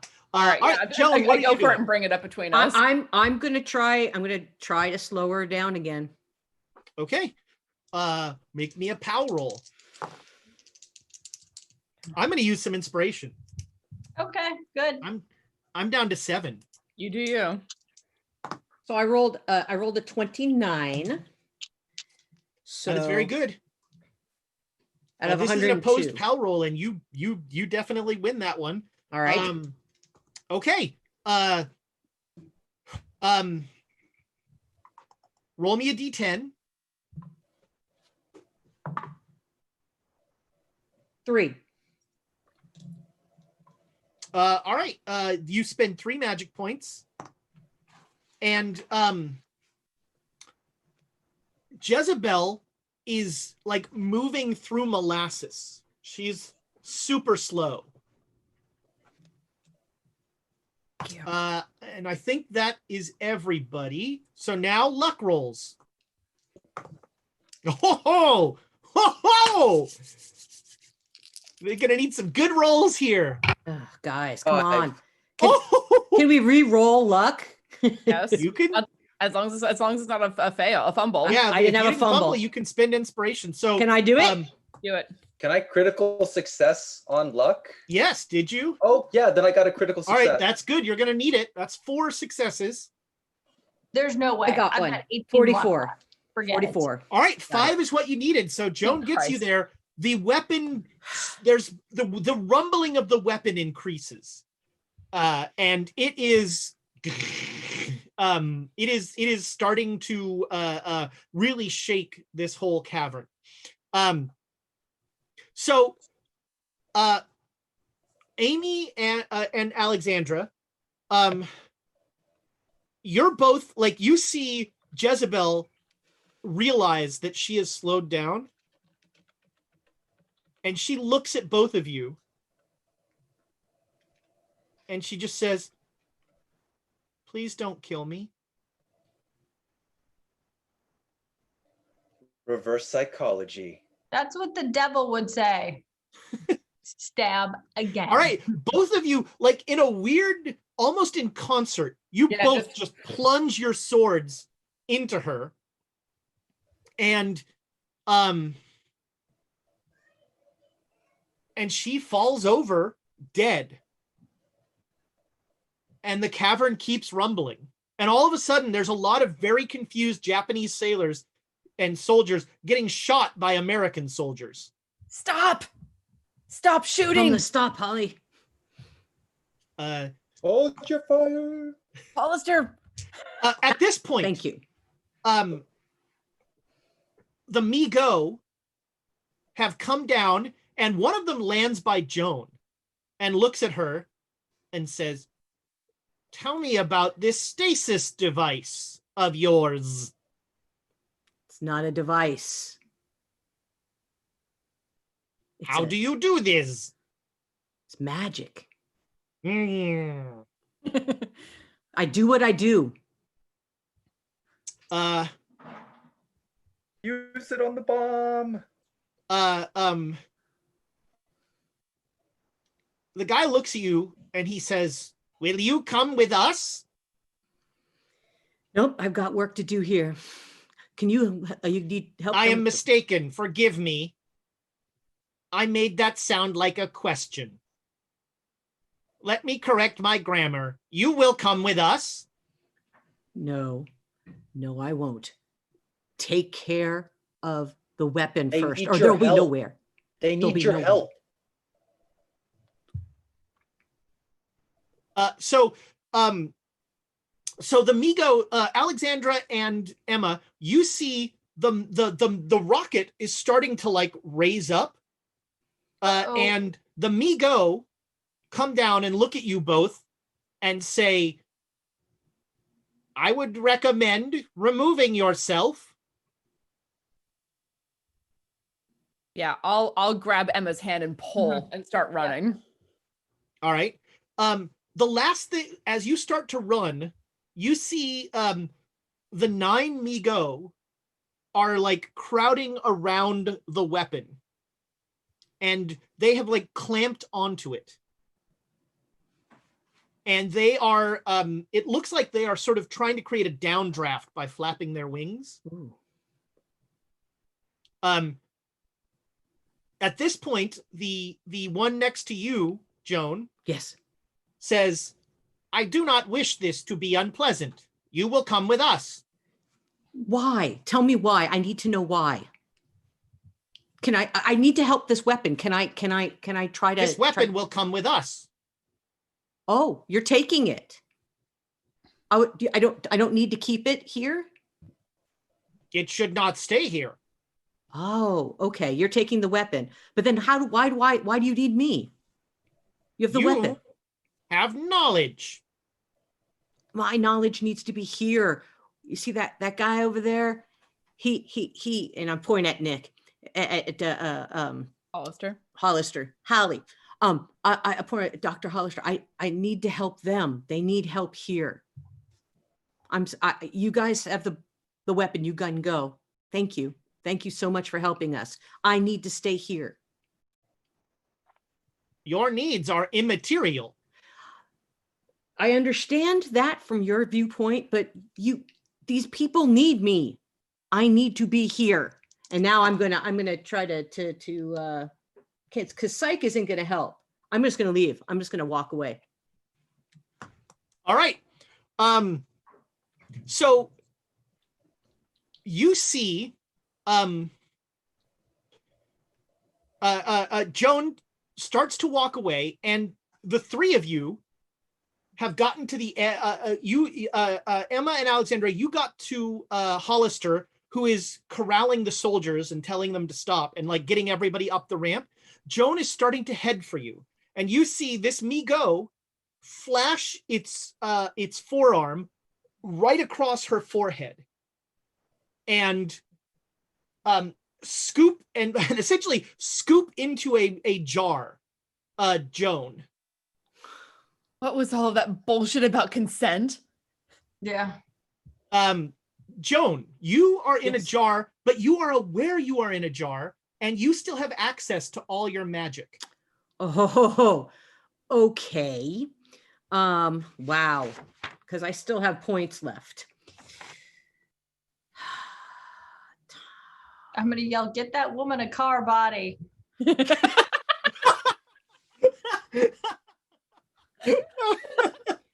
Oh, if Transformers were around in the 20s. Oh my God. I'm trying to figure out what I can hit him with, because I mean, I can make him stop, but can I make it go backwards? Can I make time go backwards? I'm going to try to make time go backwards. So I go back into my own head. I love it. All right. Make me a POW roll. Come on, Joan. Spend all the luck. It's 59, so it's all right about half. If you get to a critical success, I will give you that cool thing. Critical. Can I re-roll, guys? Re-roll. Yes. We have the inspo. Yep. Okay, so critical success for 102 is 1/4 of that. 1/5. 1/5. So 20 somethings. 20 something. Okay. Yeah. Like 21 maybe. No, I didn't make it. I got 43. I mean, I'm under, but I'm not critical yet. How guys. much luck do you How much have? luck? I have 45 luck. Use it. It'll put your head back in your body. I mean, Dump, it's your dump, choice. dump 20 luck into it. Make this roll. I'm down under 20 luck No, myself. yes, I am. Yes. All right. All right. Yeah. So, you three watch in horror as the head gets sliced off, and then all of a sudden you see everything happen in reverse.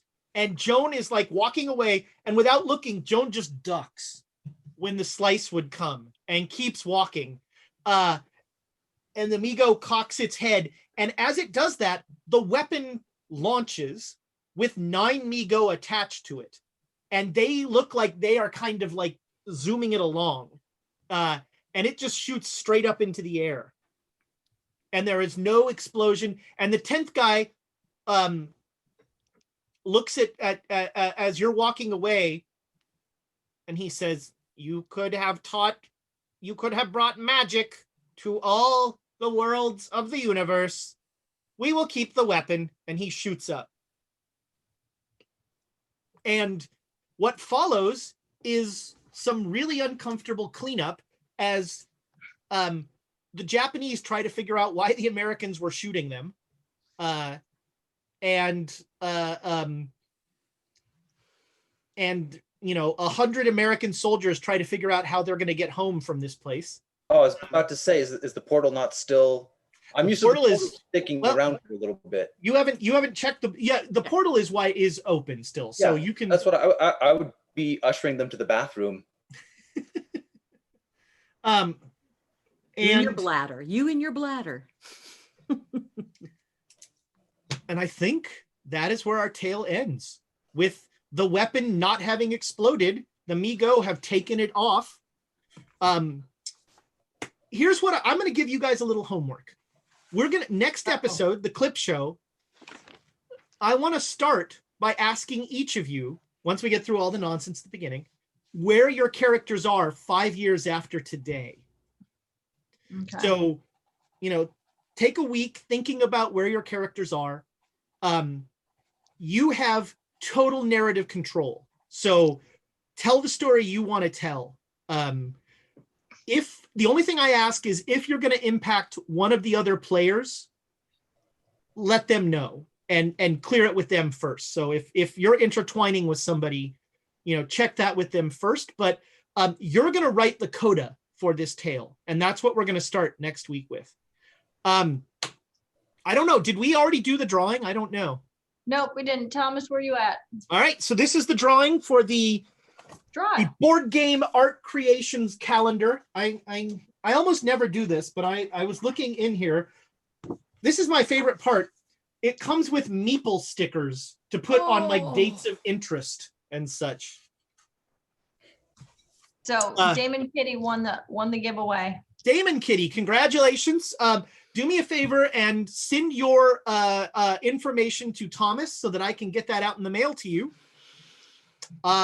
Yeah, that is the end of our Masks of Nyarlathotep story. Can we call this episode "This Way to the Bathroom"? This way to the bathroom.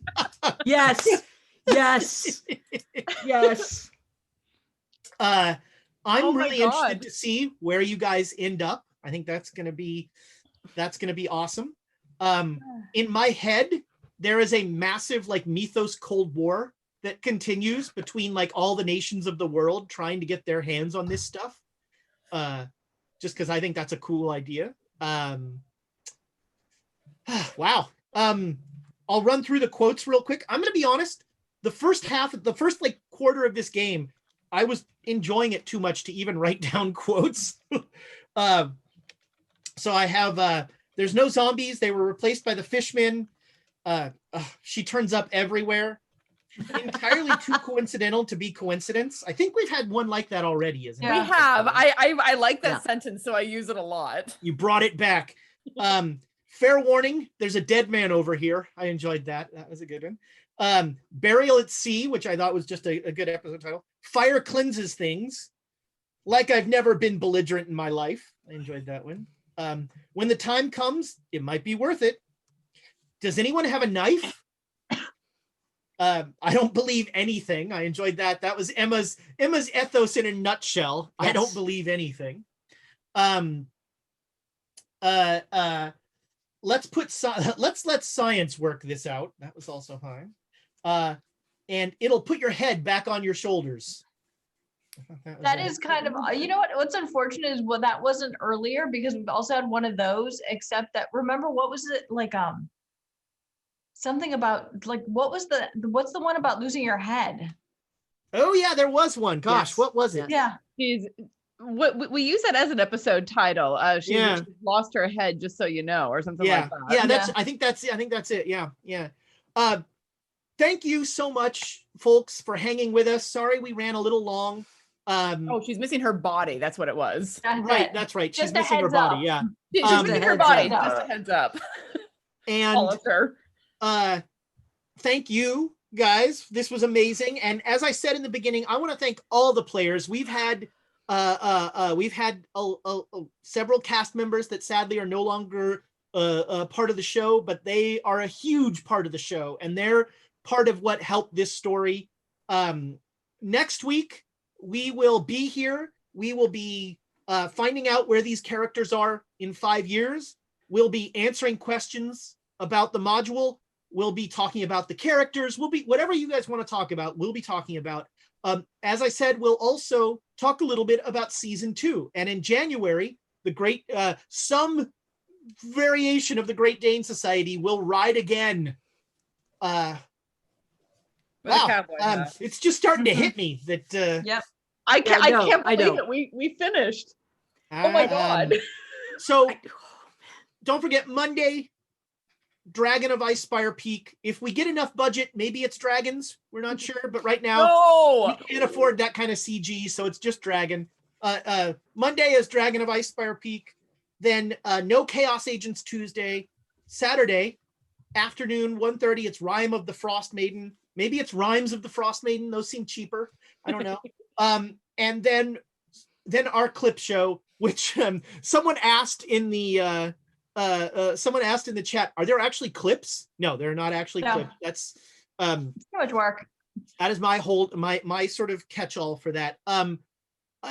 People in the chat are being very kind to the players. There's all sorts of, you should all go read the chat and hear the wonderful things that people are saying about all of the stuff that you did. Okay, I got to read the chat. I got to figure out how to read the chat now. Much appreciated. I love you guys. This has been just the most incredible journey over the last couple of years, and thank you for being here for this. It's pretty cool. The first time I've ever finished this damn thing. My home game I never finish. I don't know. We're playing tomorrow. We'll find out. I guess there's nothing left to say, but goodbye, internet friends. Bye.